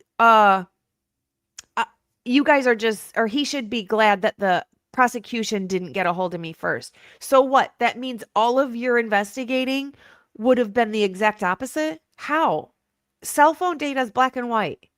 It's black and white. Either you were somewhere or you weren't. Now, the exact location is not gonna, I don't think it shows. I don't think it shows on anything. I don't think that we have gotten that definitive with cell phone data, with the towers they're connecting to. I don't think we're there yet. I think a lot of people get it wrong and argue it in court, and it's wrong. People think that just because you're connecting to this tower means you're right there. No, that doesn't mean that, because the other towers could be full, and that's why you're hitting on that tower, and you could be 30 miles in a different direction. I don't think they're there yet with that kind of investigating on it. But I don't understand how SY RAY can say, hey, had the prosecution called me first, I would be saying that Bryan Kohberger's guilty, because he is. What? I just can't wrap my head around that. So to me, that says, now that you're out here saying Bryan Kohberger is guilty, didn't you commit perjury in court then? With all of your documents and investigating? Wouldn't that be perjury? Anything you said in court, any information you gave, then had to be a lie if you're now saying the exact opposite. I think there's something going on with SY RAY. And I think that it's going to be very detrimental to his career, because I don't know anybody who would listen to this crap and say, oh, let me hire him. No, because now you're flip-flopping and wishy-washy. You're saying that your evidence still stands, but you think Bryan Kohberger is guilty. How? How? How does that work in his brain? It doesn't make any sense. I do want to jump into looking at some Jesse Weber interviews that he did with, here it is, SY RAY, as a matter of fact, talking about Bryan Kohberger. Okay, let me make this bigger. Let's listen for a few minutes. I probably won't play the whole thing. News that we first covered yesterday, convicted killer Bryan Kohberger seeking to take back his guilty plea for the murders of 4 University Idaho students back in November of 2022, because Kohberger says his, quote, actual innocence is the truth, that he was misled by his legal team into taking a plea, that his attorneys failed to review key evidence that could have cleared him. My next guest says he's not at all surprised by Kohberger's petition for post-conviction relief. SY RAY is a geolocation expert, the chief innovation officer at Vernews, also an expert witness for Kohberger's defense team at one point in time. And he says that after studying Kohberger's AT&T records, the prosecution didn't get the convicted killer's movements right. And he joins me now. SY RAY, thank you so much for taking the time. Appreciate it. Thanks, sir. I appreciate it. So to put into perspective for anybody who didn't follow this.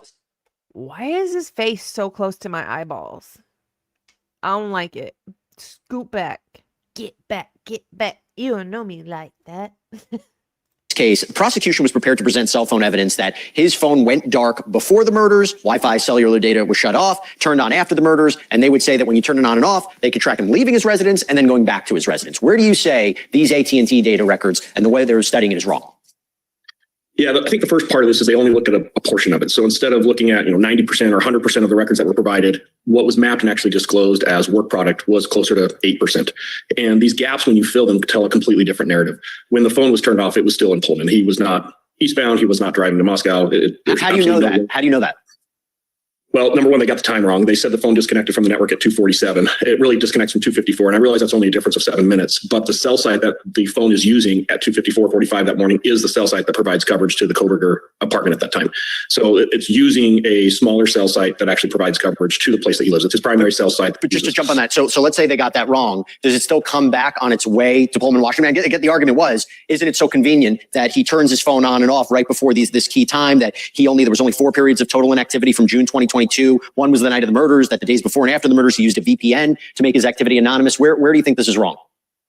Well, I think it's incredibly misleading on what happened that night and the events of that night. And when you map the entire 100% and you look at all the available data, I'm not saying that he didn't travel to Moscow. I'm not saying that the evidence doesn't actually really show clearly what happened that evening. What I'm saying is when you look at snippets of it and you craft this narrative, it doesn't align. I would also agree that he is actually traveling south from Moscow on Highway 95 when the phone powers back on. So he's not east, he's actually traveling south. And there's absolutely no doubt the route that he took back to Pullman. There's GPS locations that to this day, I've never seen in state discovery any mapping of the GPS. You had spoken to my producer before this and said that there might have been evidence that the prosecution didn't even touch that could have potentially made their case stronger. Did I understand that correctly?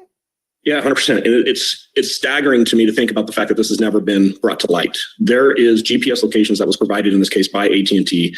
And when you map those GPS locations, it provides you turn by turn his route home that night. The dirt roads that he took, you can get his speed. You can get when he comes to a T intersection, if he turns left or right. There's absolutely no doubt. It perfectly aligns with the video of when his vehicle returns to the campus. More importantly, and probably more disturbing for most of your viewers, is he repeats that pattern the next night.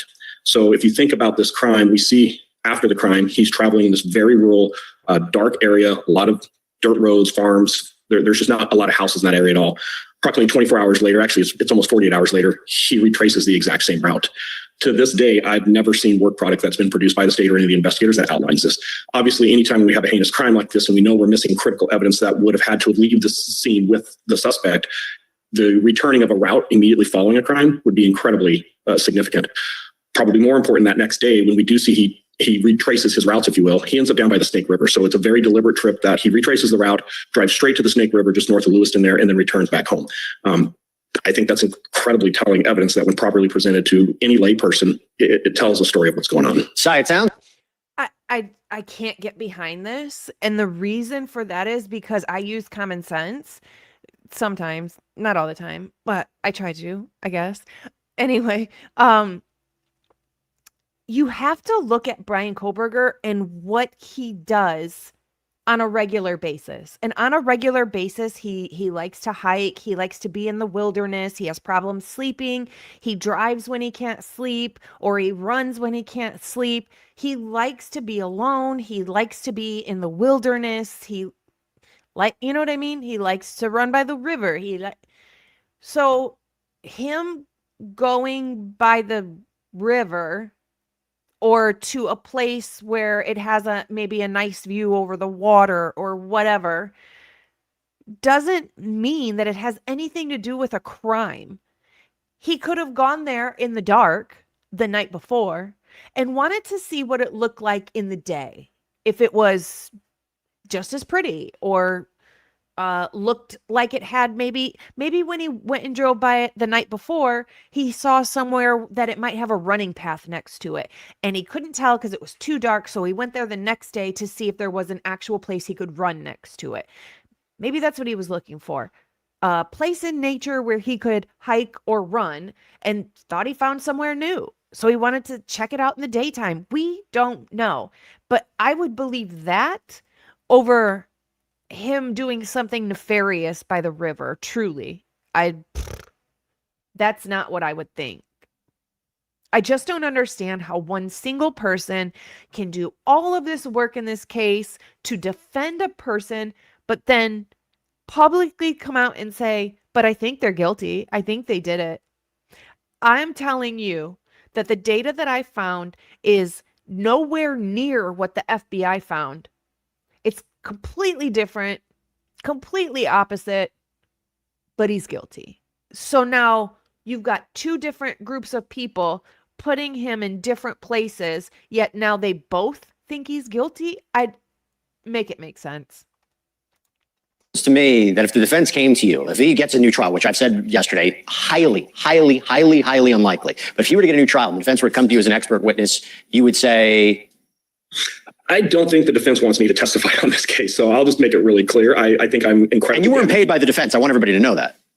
I wasn't. I took this case pro bono because, and I've said this, I've been very outspoken about this case. Bryan Kohberger can be guilty, and the criminal investigation surrounding this can be extremely flawed.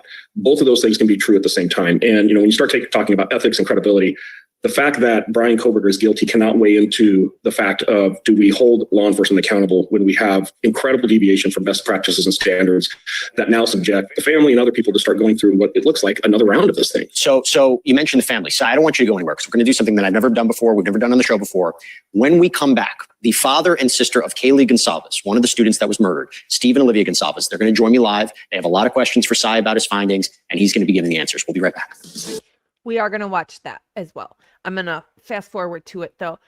True Sleuth says, who is the podcaster that is threatening to hurt people? Just asking if you've heard it from the great. I have not heard that. Is it somebody in our community or just a podcaster? I have not heard that. Interesting. If anybody knows who it is, put it in chat so we all can protect ourselves from podcasters. All right, let's fast forward. Oh God, Olivia's on this one. I haven't seen these. This is my first time watching them, just so you know. Came out and stood by his work, stood by what his professional opinion was. He wasn't paid. There's a lot of people who were paid and then turned that into some kind of for-profit, enterprise. And I just wanted to respect somebody who stood by their work because I need more of that. I think a lot of courtrooms need more people to stand by what their expert testimony is. And these gag orders are kind of cloaking devices to keep people from actually being responsible. I'm sorry, but Steve looks like he gained 20 years with those glasses on. Those are, Steve, take them off. Those are not a good look. For their so-called expert witness testimony. So there's not a lot of opportunities I get to speak to an expert, to somebody who's actually seen the data that is related to my daughter's death. And I don't take that lightly. And SY RAY has daughters as well as I do. And I think his heart's in the right place. And I wanted to reach out and find out, like, these questions that I have that even the defense and the prosecutor, nobody wants to help me with. So if he's willing to tell me, hey, how can you have cell tower dumps, the whole tower dump, and then his phone turns on at 4:48? How is it not? How do we not have timing records in there? How do we not have that? That's my main question for him. Cy? Yeah, and I think there's a couple things to look at with that question. Number one, when his phone turns back on, there's no doubt the route that he took. There is no doubt the connections to the towers. I've been very concerned from the get-go of why we're not seeing that data. The map that's on the screen right now is a perfect example. That was the map that was used in all of the search warrants. Essentially, you will find that map right there repeating throughout every search warrant. It's wrong. And it's wrong in a number of disturbing ways. And when you actually take the data that's out there and you map it, I can tell you, Steve, there's no doubt where that device is when it turns back on. And it's not Thorny Creek Road. It's south of there. It's still on 95. It's still southbound.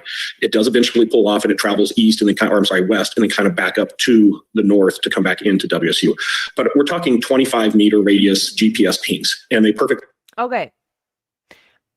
I'm not here to be a hater or talk bad on anybody, or especially on somebody's looks. You know what I mean? But it's the fact that she's willingly participating in her own physical demise.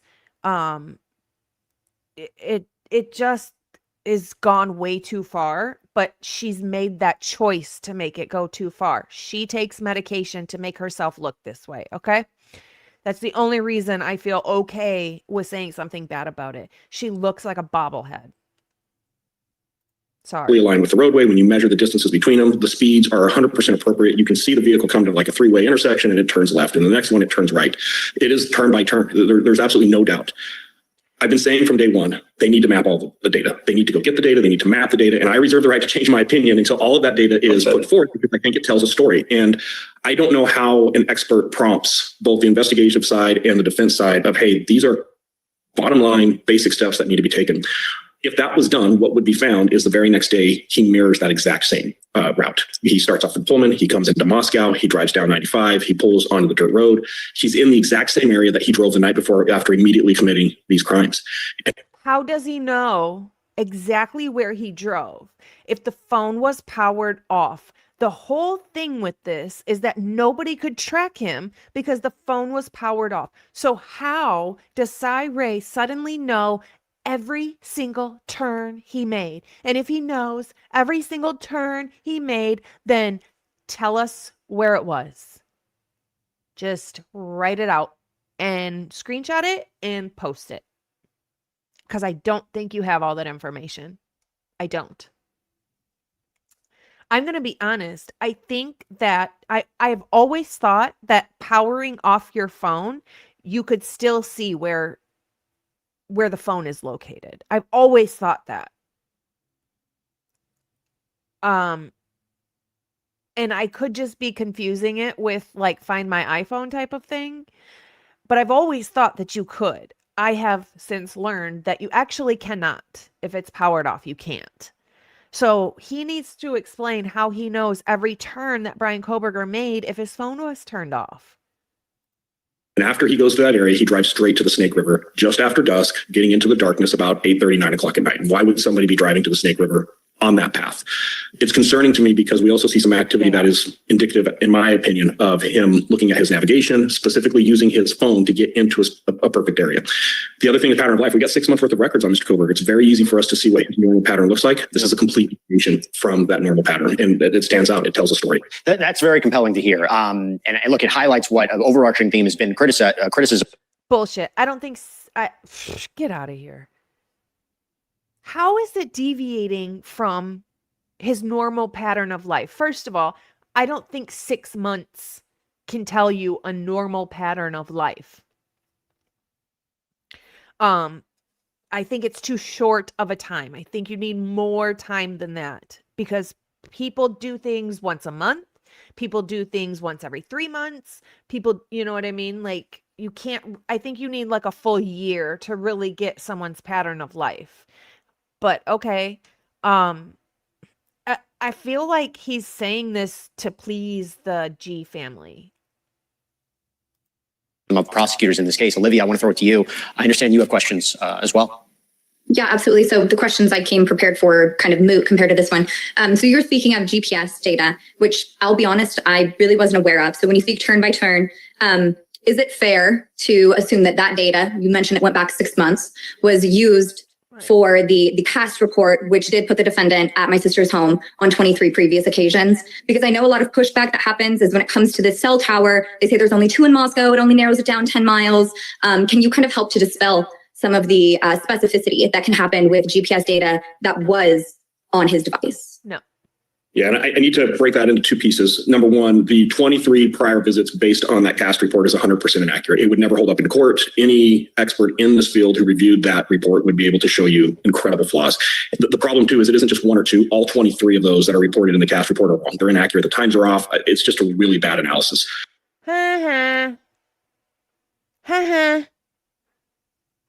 Eat that. With that said, if the agency and the investigators actually dug into the records they have, not only is there evidence of Bryan Kohberger being in the area of that house, there's evidence of him being on the property. There's things that they could follow up on to confirm this. And in my report, and luckily it's just been released. Excuse me? Prove it. Okay, now prove it. Ooh, that just made me mad. On the property? So you're trying to tell me that a PhD in cloud forensics is going to go to a home where people later get murdered in, 4 people later get horrifically murdered in, and he's going to keep his device on him, registering the fact that he's on their property? Get the hell out of here. Prove it. Prove it. Bullshit. I actually outlined follow-up that would be reasonable to assume an investigator would do to confirm the prior visits to the house, which I think are very critical. Pattern of life is everything in this case, seeing the planning phase and then leading up to the actual murders themselves, us being able to piece that back together and tell a comprehensive story that makes sense. That's the job of the investigators. So I can tell you that I feel very comfortable that Bryan Kohberger was in the general area of the house several times leading up to the murders. I think he came by the house the next morning. I think he came by the house the day after that. So there's more than enough evidence to show that. There are databases and ways that if the right people use the right legal process to exploit today, that data's still there. there is some really good information that could come out that I believe would show the device actually at or inside the house opposed to just near it. Steve, this is an important conversation based on Inside the house? Get out of here. You have got to be kidding. Please, if he was inside the house, surely his DNA would be on other things. We shed, what, 50 million or I think it's 50 million skin cells per day? Just naturally, normally? Get out of here. what we talked about last night. I'll say it again. I'll say it one more time. I think the likelihood that he gets a new trial is very, very, very, very low. But if this is now a conversation about a potential new trial, is there going to, do you want SY to be part of this push for investigators, for law enforcement, for prosecutors to essentially, if I'm understanding this all correctly, be more thorough? It's almost bigger than that. Technology is moving so fast. It's radically fast. And I'm an IT guy and I can barely keep up. These courtrooms, when they were talking about a JSON file, I just wanted to jump up in front of the judge and say, this is ridiculous. There's no expert in the room right now. So I think what we need to do is embrace technology more. And we need to have experts that are actually driven just based off of technology. And things have to change. I mean, the courtroom, I'm watching somebody typing when the whole thing's being recorded. They resist change. They don't want change. We have to embrace change. And that's how we get justice, is we start embracing, this technology. And that's what I'm trying to say is this case, bring it on. The evidence is there. I'm not scared of it. I actually think there's so much undiscovered evidence that this case is actually should have been case law. It should have been case law. And it's unfortunate that we didn't get there. And I'm trying to save another family from dealing with the same headache that we just went through. And we're talking about life and death, and it's that important. I mean, SY said it before. Two things could be true at once. Bryan Kohberger could be guilty, but there could be faulty parts of the investigation. Olivia, you said you had other questions that you felt are moot. What are those other questions that you had, or anything that you want to address for SY? Yeah, so a lot of my questions were just about kind of the analysis and how specific we can get, data. I have my phone right here. Obviously, it's connected to Wi-Fi, but let's say it wasn't. Could you know that I was right here just with cell tower data? Or would it require an additional piece like a timing advance record? It would definitely require something additional than just cell tower connections. And I think the question you're asking is really pivotal, and it mirrors exactly what Steve is bringing out. You have to ask for it. You have to know what to ask for. You have to know the proper legal process to obtain it. And then the most important thing here is you have to be able to analyze it. You have to be able to properly analyze it. And I don't want to get too far into the weeds of some of the knowledge that I'm talking about tonight, because some of this hasn't been released, but I feel very comfortable stating there is no work product in this case that took the 4 victims' phones, 6 months worth of records, which they have, it's in evidence, took Bryan Kohberger 6 months worth of records and sat down and did a deep dive analysis of seeing where those devices intersect and when they collide. And I feel very comfortable in this next statement that if somebody did that on the prosecution investigative side, it's not a mystery of where some of these connections happened. It's not a mystery of what I'm going to say, at least the pre-planning phase of this crime. There's some very telling evidence in those phone records that, to your point, we can be a little bit more specific. We can be a little bit more isolated instead of just saying, well, both phones are in Moscow. Yeah, no, they're actually both on the same street corner. Or more importantly, there's a couple of phones that belong in Moscow that are in Pullman at times. And there's an intersection and a collision between Kohberger and a couple of the victims in Pullman. So the evidence is there. It just needs to be properly analyzed. So I just got... Get the hell out of here. You're trying to tell me that some of the victims were over in Pullman? You know what I think it is? I bet it's Xana visiting her sister, and they probably really didn't cross paths. They were just in Pullman at the same time. Get the heck out of here. I gotta jump in 1 second as I'm listening to you speak, and I'm listening to your expertise in this and thinking that you were retained by the defense at one point. You are quite knowledgeable. You are the kind of expert that any side would want. Did you, in your experience, the reason I say that is because Bryan Kohberger is saying he had bad lawyers. He had ineffective assistance of counsel. That's what he's claiming right now. I'm thinking, all I've ever heard is that he had good attorneys. And if they were considering you, I feel like that's a good attorney. From your perspective, do you think that he had incompetent, ineffective counsel from your experiences on that side? Boy, that's a loaded question. It sure is, but I'm asking it. I think that there's plenty of ineffectiveness to go around on the defense side, prosecution side, and quite honestly, and I won't be very popular for saying this, on the judge side, I think there's critical errors that were made throughout this entire case where it's just this giant snowball that kept picking up speed as it went. One of the biggest things, and just to be clear, I got involved in this case because I did a peer review. The actual expert on the case ran into a problem, didn't know what to do, called me. I looked at it, I thought I'd be done. The next thing I know, I kind of got sucked into this thing. Yeah. So it was never an intent to be involved in this case. And I'll say it time and time again. I told the defense probably at least 100 times. The best thing that happened for Bryan Kohberger is that we were never contacted to help provide assistance on this case. That's my job. across the country, across the world. If I feel very comfortable in saying if myself or some other experts in this field around the United States were contacted early and brought into this investigation, we would not be having this conversation today. Well, let me tell you something. That's a little cocky. Don't you think? That's a little cocky. That's saying me, myself, I'm better than the FBI as a whole. Just me alone. Get out of here. First of all, if Bryan Kohberger was at the property, they would know because the router information, the Wi-Fi information would have been on Bryan Kohberger's phone. It would, just like I've talked about the handshake between Molly McMichael's burner phone, giving a handshake with Dylan's phone. The router, the Wi-Fi router at the home would also give a handshake to Bryan Kohberger's phone as a new discoverable device. So it would have shown that in his phone data, that his phone had the option to connect to the Wi-Fi at the house. And we don't see that anywhere. So what the hell is he talking about? Exactly. Exactly. I don't want to interrupt. No, please. But that's not the first time I've heard that. I've heard other experts say the exact thing to me. Said, Steve, you reached out to me. I'm here. I'm an expert, and they won't talk to me. So let me that lit a fire as me as a father that I'm doing things like I'm doing right now. And by the way, Steve, for anybody who doesn't know, you were the guys who orchestrated this. You said this is an important conversation to have. We want to talk to SY RAY about this. I'm so glad that we did, particularly now. We didn't know that Kohberger was going to file this yesterday. So all of this happened at once. SY RAY, thank you for taking the time to answer these questions and explain it. Steve and Olivia, I said this to Steve last night. I've been thinking about you guys this whole week, and I'm going to be, you have an open platform here to always talk about what you want to talk about with this case. So thank you all so much for taking the time to, again, have a really important conversation. All right. Thank you. Up next, so we're talking, technology. Science fiction is moving. Okay. Now, since that just boiled my blood, we are going to move on to the Brian Entin one. Also regarding SY RAY. I can't get over the things that he's saying. I don't understand how he can say he can place Bryan Kohberger literally inside the home. Kohberger now saying that he's innocent. So I want you guys to hear the whole thing in this episode of Brian Entin Investigates. Sai, it's nice to see you, Steve. Thank you for being here as always. And I know Olivia's going to join. Okay, they're wearing the exact same thing. So this was all done on the same day at the same time.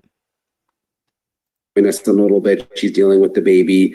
But I wanted to continue this conversation from the time you just had on NewsNation. And I know, Steve, that you wanted an opportunity, you and Olivia wanted an opportunity to be able to talk to Sai about some of the information that he has since he was a defense witness for Bryan Kohberger. I just wanted to ask one question before I throw it over to Steve, though, and it kind of plays off some of what you said on NewsNation, Sai.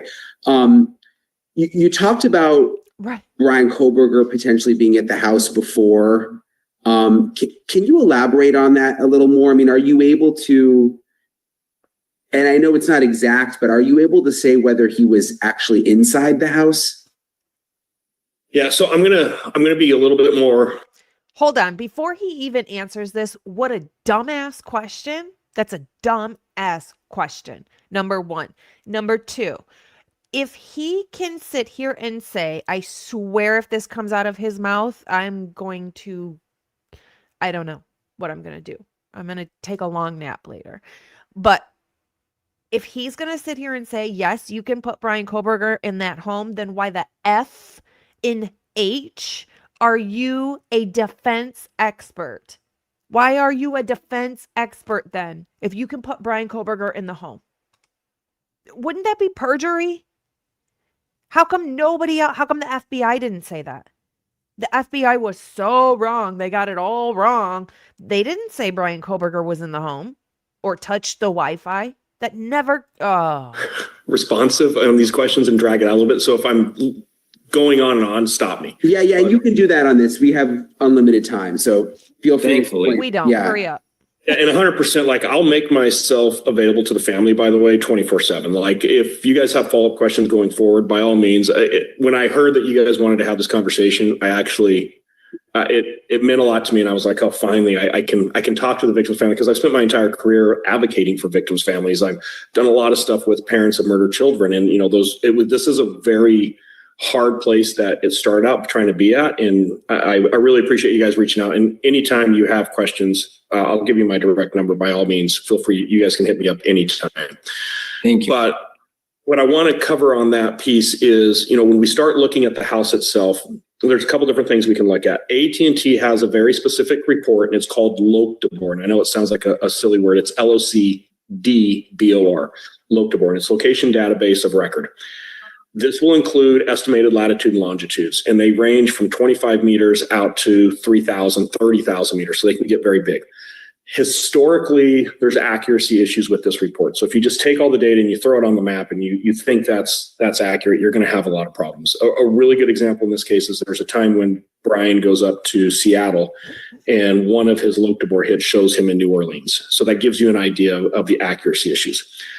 There's two factors, and like I said, I'm going to pile on a lot of data for you guys. The next thing that comes into play is the actual handset, the phone itself.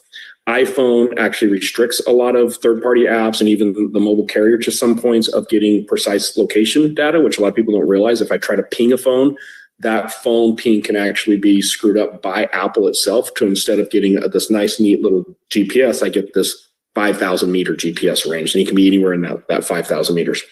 Samsung, on the other hand, is a very chatty phone. It's preloaded with all kinds of silly apps and ridiculous monitoring. If anybody's ever had a Samsung, when you first power that thing up, like there's 100 apps on that thing.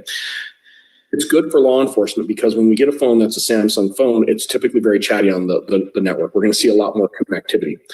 Samsung's also unique that if I do certain things with certain apps that require location data, such as GPS or navigation, that accuracy from the 3,000 or the 5,000 meter ranges come down to 25 meters.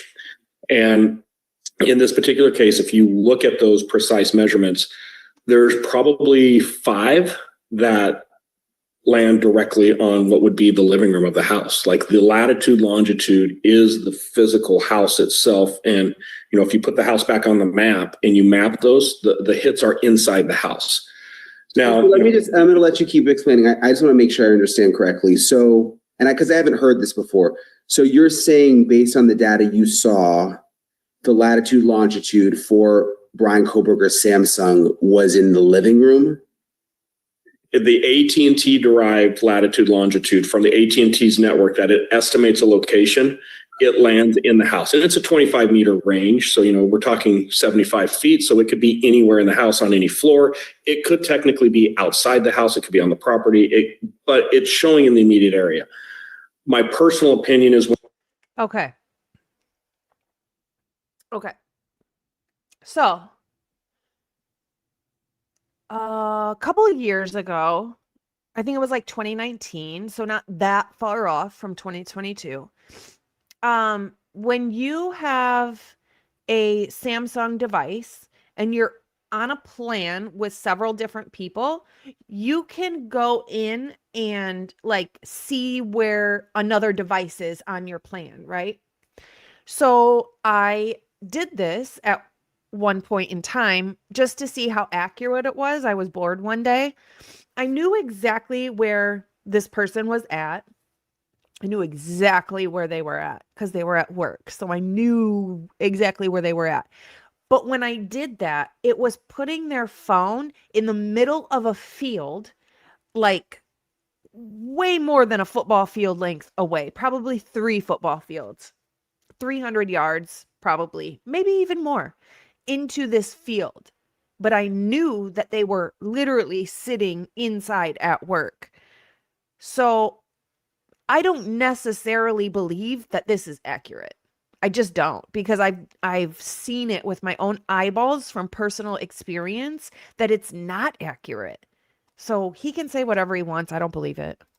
When I look at those and I map what's happening before and after, and I'm looking at all the other evidence, I think these are accurate locations. And that's, and to Steve's point earlier, this is why court, I think, is so critical for this case. That's an argument to be had in front of the jury where the defense would come in and say, hey, you can't reliably say this. And the prosecution would say, here's why. When done right, I feel that they're reliable. So when you say accurate locations, you mean you believe, based on your expertise, that he was inside the house on previous occasions? So I'll qualify a handful of things tonight. And again, Steve, any questions that later on, by all means, hit me up. I'm more than happy to pour over anything you want to. One of the things the defense did with me early on in this case is they got outside of the Bronx has the zoomies right now. It's been a long time. Location data, and they said, hey, as a former homicide cop, as a homicide sergeant, as a supervisor that supervises these type of investigations, we're interested in anything you can find. And they poured tons of data over. Why that's important too is it's not just the phone stuff. There's a lot of stuff inside the crime scene and things that I reviewed in the crime scene. I 100% believe that the offender, who is Bryan Kohberger, like there's no alternative theory in my head at this point, he's been in the house before. I think there's absolutely no doubt. Then why are you a defense expert? That has to be some sort of illegalness. You cannot be a defense. That is wrong. That is unethical. You cannot be a defense expert and then come out after the fact and say, he's 100% guilty. So you mean Bryan Kohberger sat there and trusted you to defend him, to be a defense expert and find the truth for him to not be guilty? And the whole time you were sitting there thinking he was guilty and saying he's guilty? How is that fair for him? He's putting trust in these people as his team to defend him and find the correct information. I wouldn't trust that person that they were finding actual real information to find me not guilty. The whole time they think I'm guilty? Get out of here. That has to be unethical. He was familiar with the basic layout of the house. I'm not saying he was intimately familiar with the entire house, but he had a working knowledge of the house. What the heck just came on the screen? I'm scared. That's scary. Why would she come on national television with a shirt like that? Gross. What in the heck? Bad decision, girlfriend. From one woman to another. Bad decision. Do better. The house is laid out very weird. I've been through the house. The path that was taken, what we see is what occurred in the house, him coming and going from the neighborhood. There's prior knowledge. There's no doubt in my mind that there's prior knowledge. So that also helps support some of this. One thing I want to kind of circle back to, Brian, and Steve, you'll find this in my report. And it took me weeks to get the defense. Hair is not clothing. Do not use hair to cover up your chest on national television. Do better. That's gross. I'm totally grossed out. To allow me to put this in my report. They didn't want me to put it in there. There are third-party databases that collect what is called MAID ID. So mobile advertiser ID. And you guys have all experienced this where you've searched for, I don't know, a pair of shoes. You've Googled a new pair of shoes you think you wanted. And then 2 days later, you're surfing the internet and some ads are popping up for those shoes. That's based on your mobile advertiser ID. It's a unique number, but there's third-party databases that collect that. And typically when they're collecting that type of information, it gets a latitude, longitude stamp with a timestamp. So we can actually see. Law enforcement can access those databases. You have to have a search warrant. There's a process to go through. In my report, what you'll find is it's towards the very end of it. I actually lay out that, hey, there's more than reasonable suspicion here to believe that this phone has been inside the residence or very close to the residence on these dates. Typical criminal investigation, we would go look at. And Entin's looking at her like, and this is the reason I'm gay. No, thank you. These third-party databases pull all the mobile advertiser ID data from those dates. Forget the 13th. His phone is off. We're never going to get his phone in or near the house on the 13th, and that's where all the focus was. But if we go back to pattern of life and we pull these other dates leading up to the crime, I feel incredibly confident that they're going to get precise GPS. Now I'm talking 3 meters, so now we're talking less than 10 feet at, around, and very close to the house on those different occasions. The idea that I put this in my report and said, this is the kind of follow-up I would expect to have, and nobody ever, I fully expected as soon as I dropped that report that January, that by February, March, we were going to see discovery on this new data. They didn't even look at it. They didn't even bother with it. It's incredible.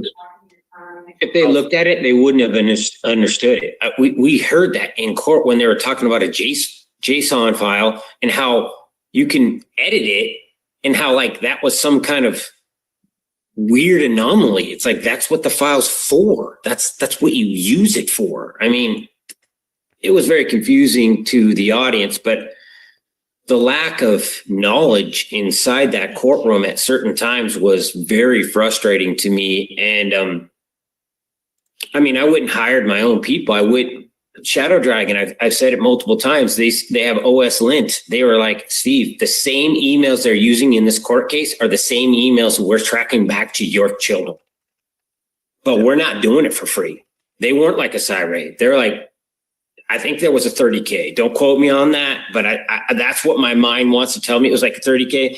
And they said, we're not giving it up on a case this big. We keep doing, because we're highly in demand. We're not going to take a case this big and not get stiffed with the payment. We're not making that our message. But they literally said, we can literally tell you that he's been connected to these people through his fingerprint of his emails and the things that he was doing online. It's a whole science that they have out there and touch points, and they put it all together. He was very confident, and he said they're refusing to give me any money. They want to do it for free. And to that point, the Cellbrite, the Barnharts ended up didn't have to do it, but they did it for free, just like SY RAY. So there was these decisions being made, not over the right decision. It was, I don't know what it was, but evidence was being missed in a case that the world was watching, and we can do better. We can learn from our mistakes, and we can do better. And that's why we're here right now. And, you know, Steve, if you think about it, let's push that price up to 50K. When you look at the amount of money that was spent on this investigation and bang for the buck, spend the 50K. It's probably the best you're going to spend on this case, because it's going to show that I think those concrete connections. I do have a question. I think you guys might be interested in this. I believe that the girls went to the A&W. There's a little A&W and a little store. I know exactly. Yeah, right down the street. I think this was a pretty routine thing that they hit on a regular basis. And I'm really curious to some of the background there. But one thing that I've always said is missing, and it's really bothered me. Has anybody ever approached you guys on what's called VICAP? Have you ever heard that word VICAP? Or it's basically a history of the victims to everything of where they shop. If they order pizza, where they order pizza. Has anybody ever approached you in this investigation to try to? Closest we got to they were scared once I hired a lawyer. They just stopped talking to me, and my lawyer said they'll answer questions, but to the point of they're not going to be witnesses, because they didn't want the gag order to fall over. I told my lawyer, I want the ability to speak on behalf of my child. If anything comes to the point where they're going to put a gag on me, then they can't talk to me. And I had nothing to hide. It was just, you're not going to control me like an asset. I'm going to speak on my daughter's behalf, or I'm going to jail, one or the other. So, yeah, we never got there. We got to the passwords. We got to usernames. They hit Olivia up. Olivia got into the cloud ID. Like, Olivia hacked. It's fake. Like, we know the passwords. I knew my sister's password on her Apple device, but it was two-factor authentication. So it would send a code to her device, and they wouldn't. And still to this day, they've not handed over her phone because they say that they can't get into it. But regarding VICAP, and I apologize if I got that wrong, no, we've never ever heard that. We've never been familiar with that at all. You would remember it's about almost 300 questions, and it's a deep dive in any information. And this has nothing to do with the gag order. There's no reason that they wouldn't do that. The reason I'm asking is there's certain things that would come out in their normal pattern. Like, hey, if they ran to the convenience store, what convenience store would they run to? Is it kind of if they met friends or everybody was going, is there a place that they would converge? And we're getting back into the reliability of the GPS. So I don't want to get too far out of breath saying I know this happened, but there are multiple times that the device, Kohberger's device, is in the area of the house, and then it moves to parking lot of that A&W root beer. At the same time, multiple residents of the house go to the A&W root beer. So there's times where I can actually see and that to me, that's what we call a collision. it's one thing to have devices in a general area, but when we see the two devices track together to a point and then track back, that's incredibly telling. So, the idea that nobody has come back to you guys and said, hey, let's talk about the A&W or some of the other friends it's just mind-blowing. So I can't agree with you enough. It needs to be changed. That's why I took this case. I'm hoping in any pain and trauma that I've caused you guys, I can't apologize. And I my sincerest respect and condolence on this thing. I couldn't imagine being in your guys' situation, having to go through this. Whoever doesn't read documents is literally mentally slow. If you can't read a document and understand where people might be coming from, that this investigation was crap and they've lied to everybody, then I think you might be mentally slow. Sorry. Not sorry. Bye. Read a document. Seriously, it's so frustrating to have people say stuff like this, knowing what we know from reading the documents. Do you know how much evidence was found that doesn't belong to Bryan Kohberger?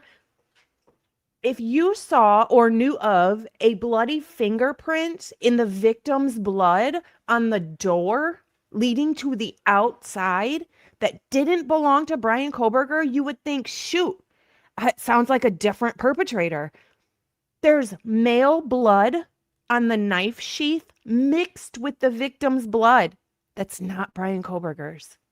There's other male blood on the handrail mixed with the victim's blood. That is not Bryan Kohberger's. There is hair in the victim's hand that is not Bryan Kohberger's. Are you mentally slow? So now it coming full circle back. But at the same time, when I first looked at this case, my initial thought was this can never be the standard investigation that we see on cases like this. This can never be acceptable. Brian and I were talking before you guys jumped on.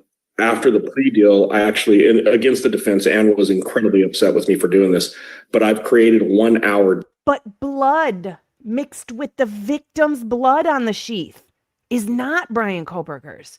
Would you rather take 10 skin cells? We shed 50 million a day.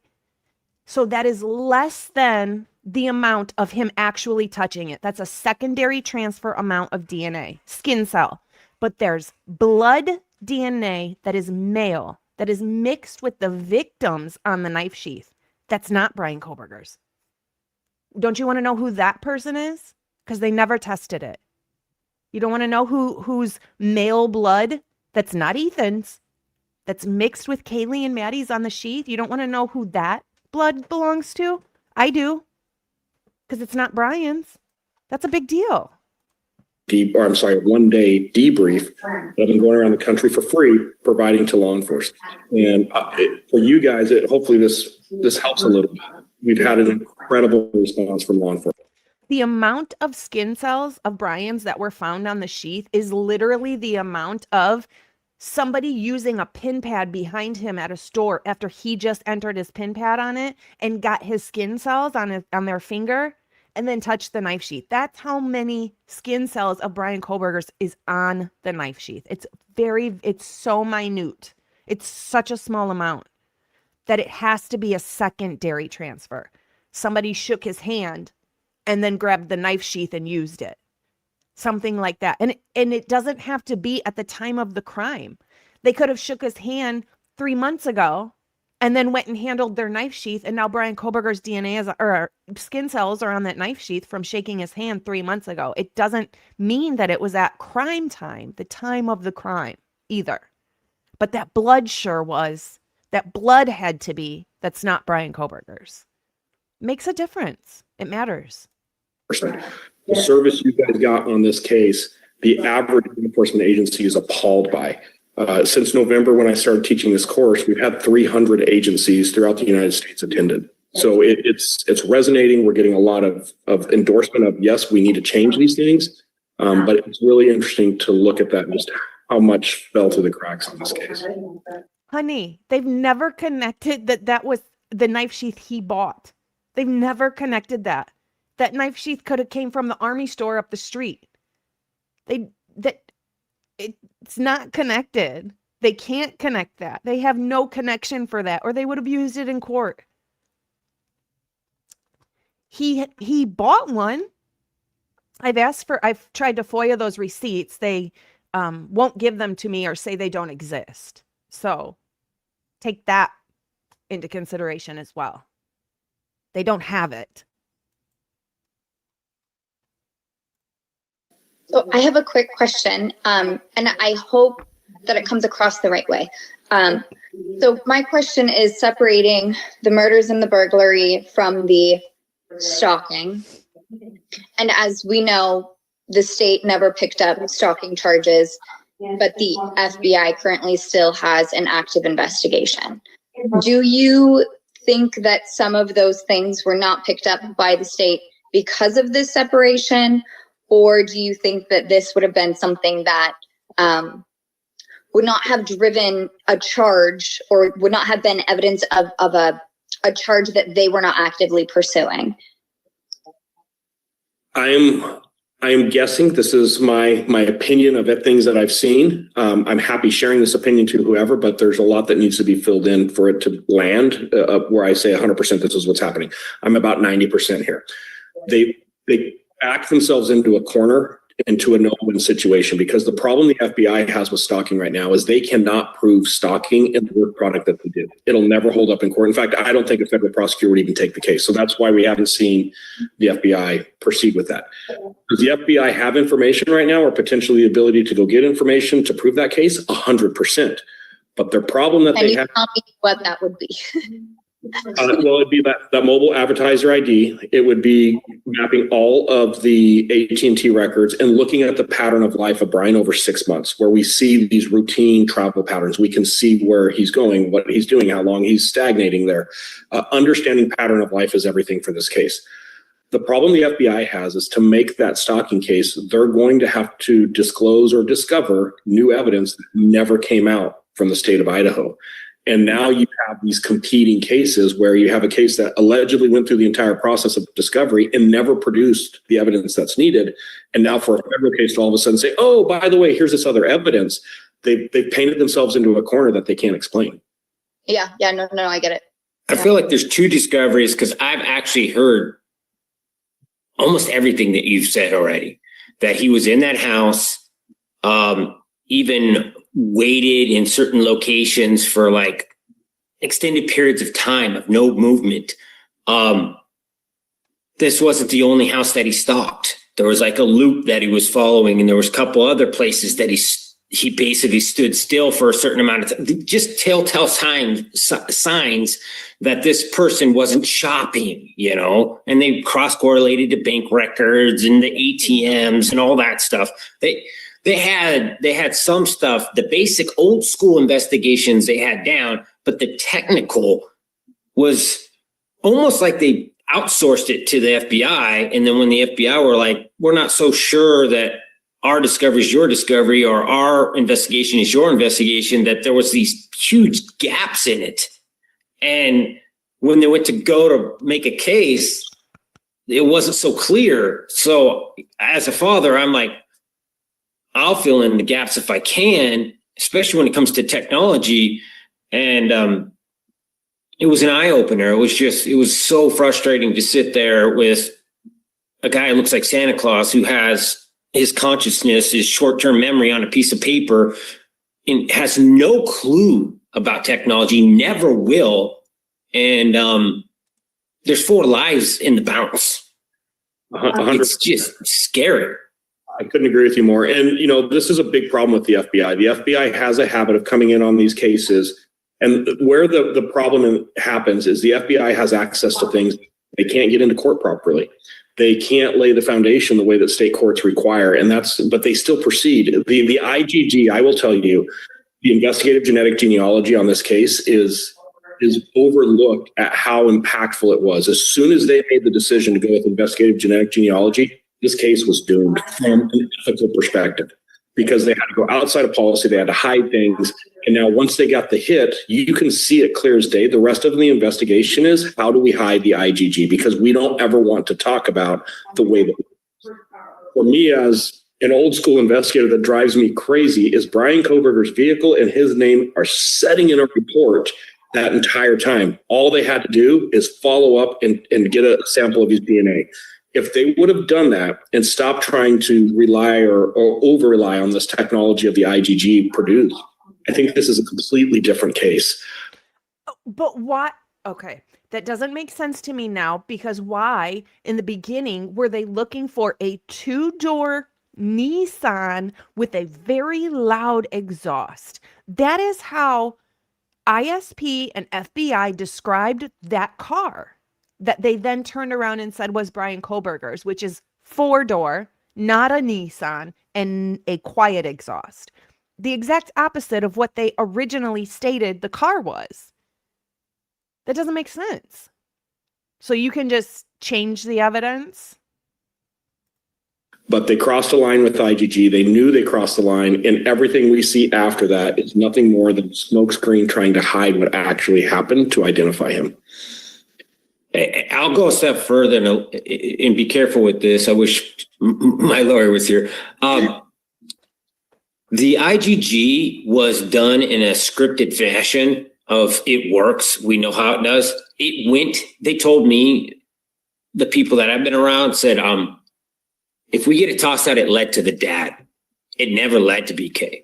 And that's by design. It never goes to him. It goes to his father in the trash, established law, and then we got a warrant and we got the cheek swab. We got it down.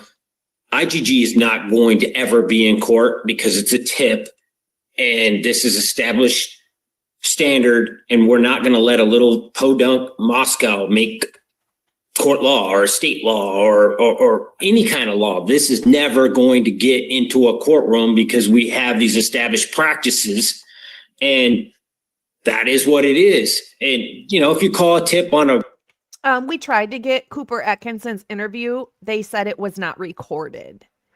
That when they interviewed him, it never recorded, or they didn't record it on purpose.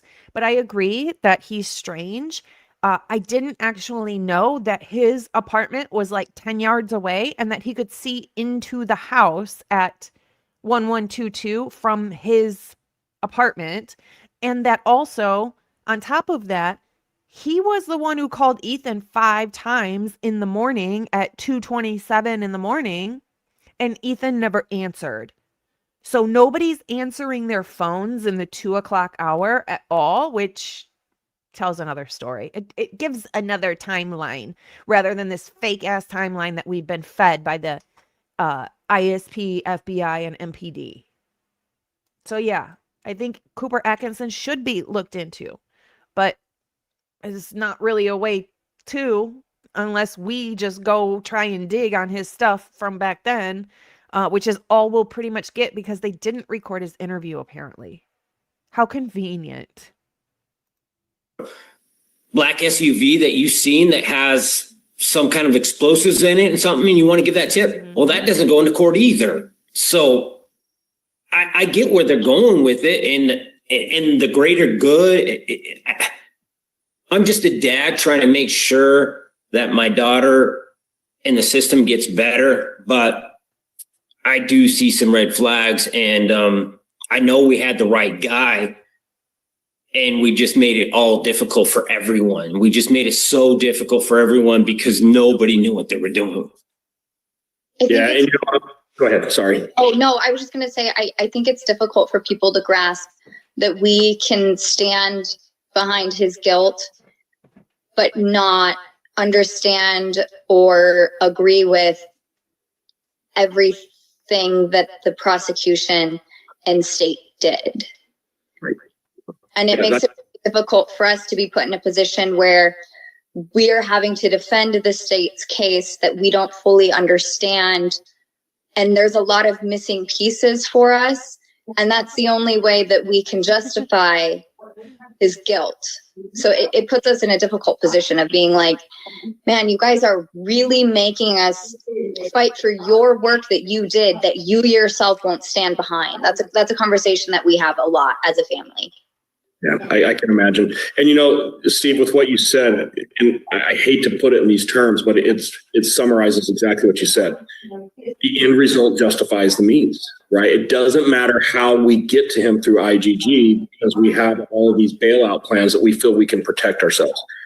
anytime law enforcement takes the idea or the process or the methodology that the end result can justify the means, we're in trouble.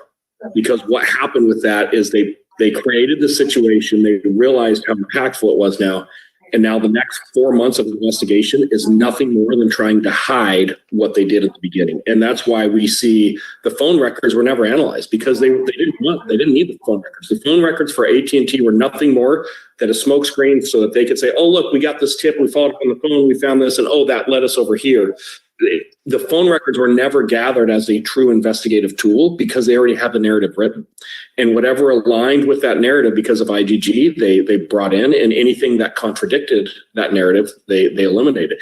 A really good point on this is they committed in the first search warrant to Brian driving east on 270. Everything, and it repeats itself, on 50 different search warrants that he traveled east on 270. Bryan Kohberger was never on Highway 270 that night, ever. He took a route north of the airport. He actually crossed 95 north of Moscow, and then he dropped back down south on the east side of Moscow. And that's why he ends up on Indian Hills, is he actually came from the east. And he did that because he's smart enough to know about the cameras. What drove me crazy in this case is when you see him go back. And by the way, the reason he went south is he panicked. Dylan saw him. He saw Dylan. Reasonable minds would say 911 is being called. And you can see in the video when he leaves, he's leaving in a hurry. If he drives back that same route, he's driving towards where Moscow PD is responding from. He's going to go right back towards the police department. So he has to go down south. When you look at 6 months worth of his records, he doesn't have activity down south. He doesn't know 95 south of Moscow. So he gets about 12, 13 miles outside of Moscow. He pulls over. There's a good gap there, which has always been a concern to me, where he sits there for probably 10 minutes. He powers his phone back on. He goes into navigation mode, and we see the route back. It's crazy dark too. So the audience might not know. If his phone is powered off, how the hell would you know that? If his phone is powered off, how would he know that? What it's like out here in Idaho. You get out in that farm community, there's no lights. We don't have street. It's dark as anything. Your headlights are all you have and high grass. So it gets, if you're not prepared for that, you're not going to be able to figure out where you're going. And without a phone, if that's your primary source of navigation, you're driving around like an idiot, for a certain amount of time. Well, then, like I said, we've got 6 months of records. I've got a mapping system. I can put everything in there. I can hit a play button, and I can watch his phone for 6 months going around the map. What you see that morning. I'd rather look into the people that haven't called 911. I'd kind of want to know what's going on there for real, because there's got to be something off there. Rather than somebody who's driving by a park, even though that's what they normally do. I just can't wrap it around my brain right now how they would know where he's driving if his phone was off. And the FBI says, well, we couldn't track him here because his phone was off. So how is SY RAY doing it? I don't get it. It doesn't make sense to me.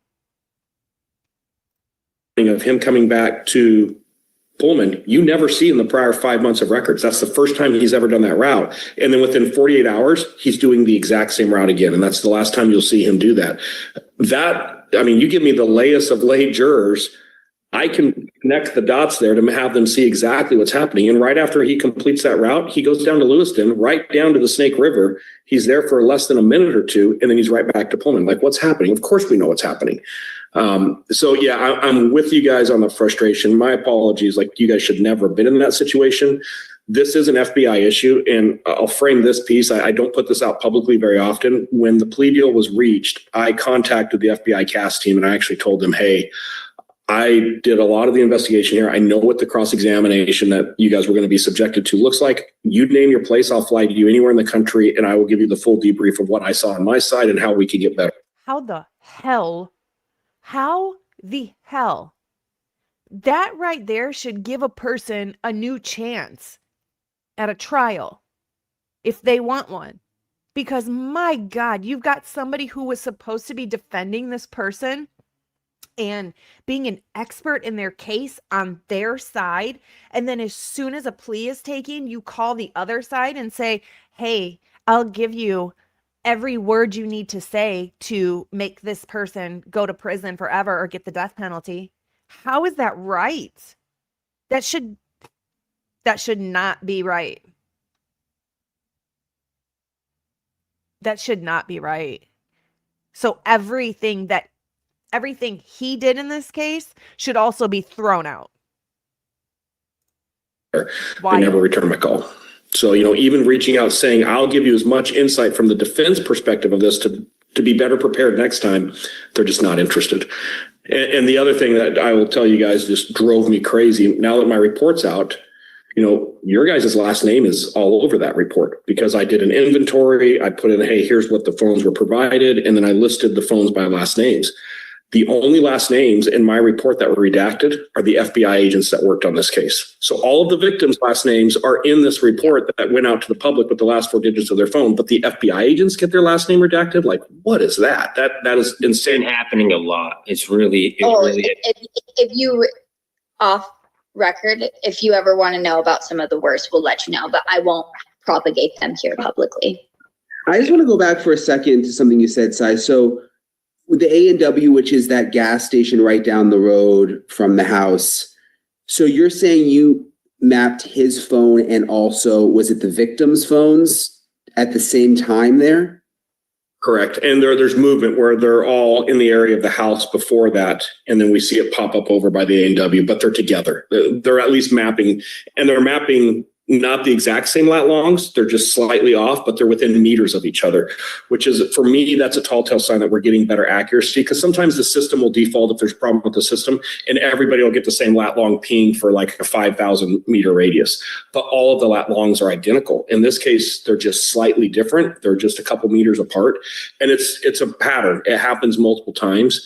There's also an incident, and it was the second, I'm going to screw these dates up, but I can give them to you guys later if it's important. It was the first weekend after school started, and I believe it was Kaylee and Maddie went to Pullman, and I believe there was some type of a sorority, maybe fraternity party, and it's in the apartment complex right next to Bryan Kohberger's apartment. And at one point, Bryan Kohberger's phone moves over to that apartment complex as well. And that's rare. He doesn't typically hang out in that complex.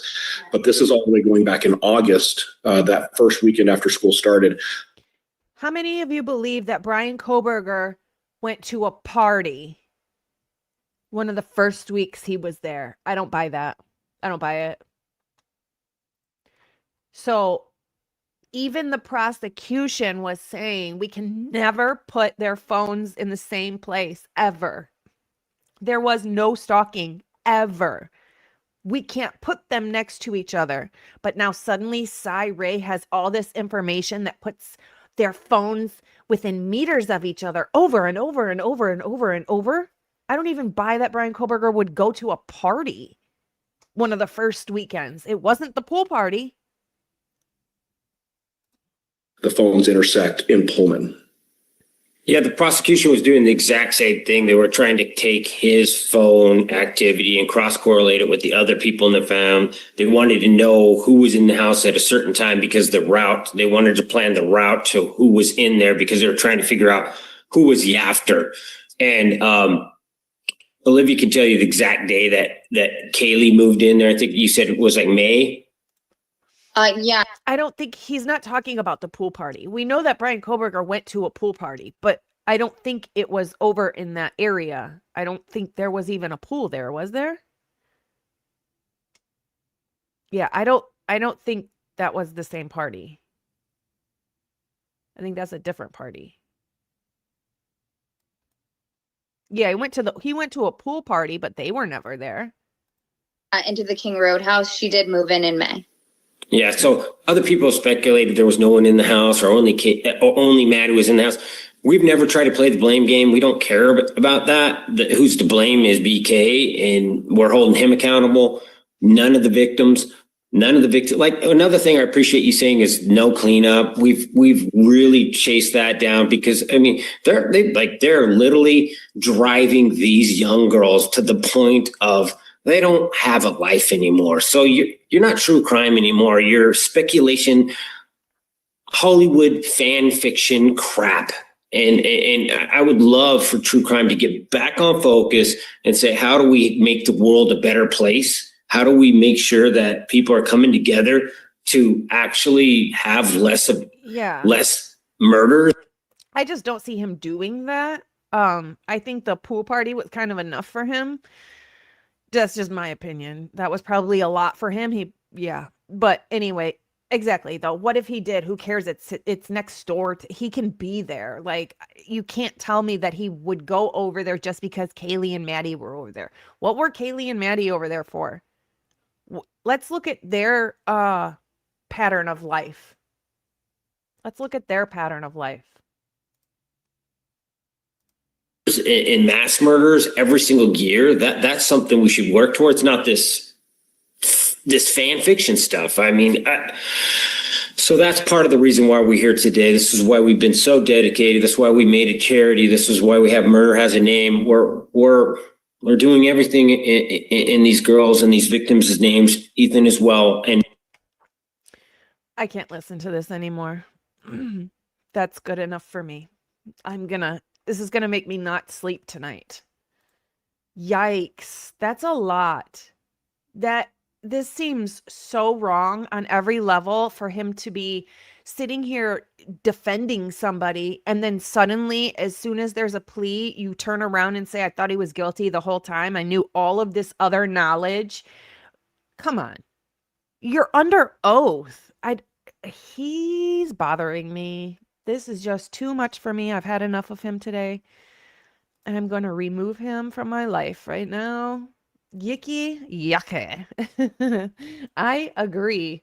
I mean, this is sounding all too convenient right now. All too convenient, right? All too convenient. But now, hold on 1 second. But now you all know what time it is. And tonight we have Bronx's buddy of the day. We have Micah. Look at Micah. Look at all that skin, the extra fur. So cute. Oh, I bet she's just the sweetest. Or he. It might be a he. I love his eyes. This is Bronx's buddy of the day. This is Micah. And Betty L is the owner, is the BFF for Micah. Micah is sitting on a cloud of jelly beans because today is National Jelly Bean Day as well. So, Micah's so cute.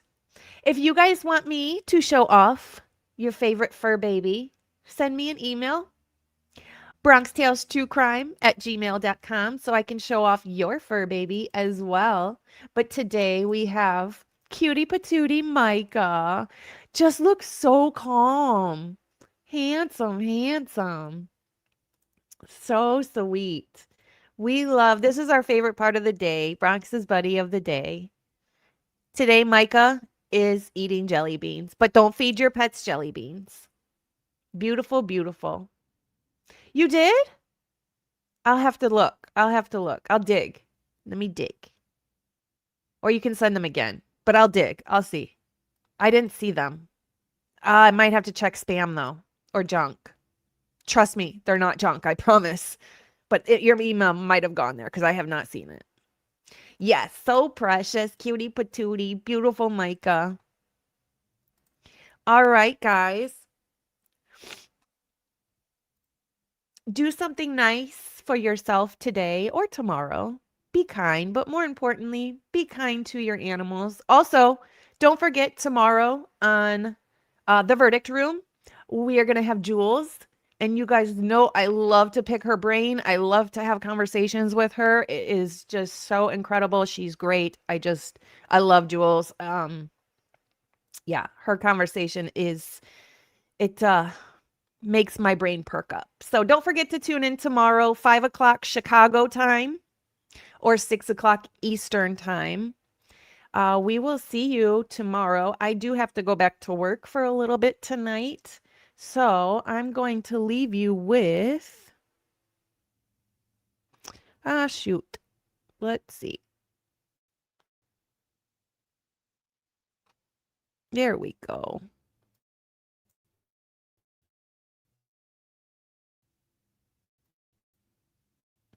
I'm going to leave you with our newest. Thank you for all the gifteds, and we will see you tomorrow. Bye, guys. Thanks for tuning in.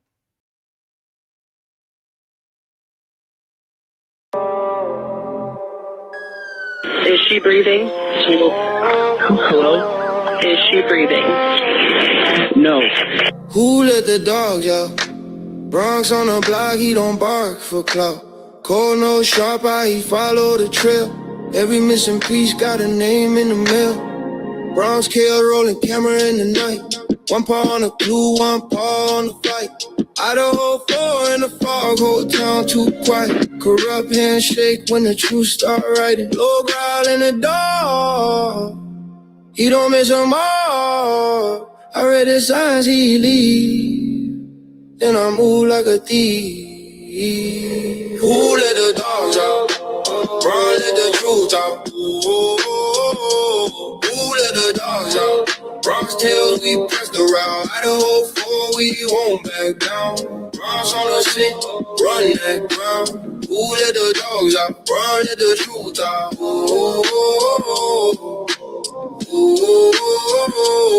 No bad shiner, just a hard stare. Street by street, he was already there. All white clues in a busted up case. Rumors get loud, but they don't hold weight. I keep it real for the ones still hurt. Turn the fake talk into witness work. Every dirty secret got a loose end now. And Bronx bites down when the lies act proud. Low growl in the door, he don't miss them all. I read the signs he leave, then I move like a thief. Who let the dogs out? Run, let the truth out. Who let the dogs out? BronxTails, we pressed around. IDAHO4, we won't back down. Bronx on the scent, run that ground. Who let the dogs out? Bronx, let the truth out. No sleep, no peace, just a restless run. Under that moon, what's done is done. Bronx in the alley, I'm close behind. One last turn and we expose the lie. Who let the dogs out? Bronx, let the truth out. Who let the dogs out? BronxTails, we pressed around. IDAHO4, we won't back down. Bronx on the scent, run that ground. Who let the dogs out? Bronx, let the truth out.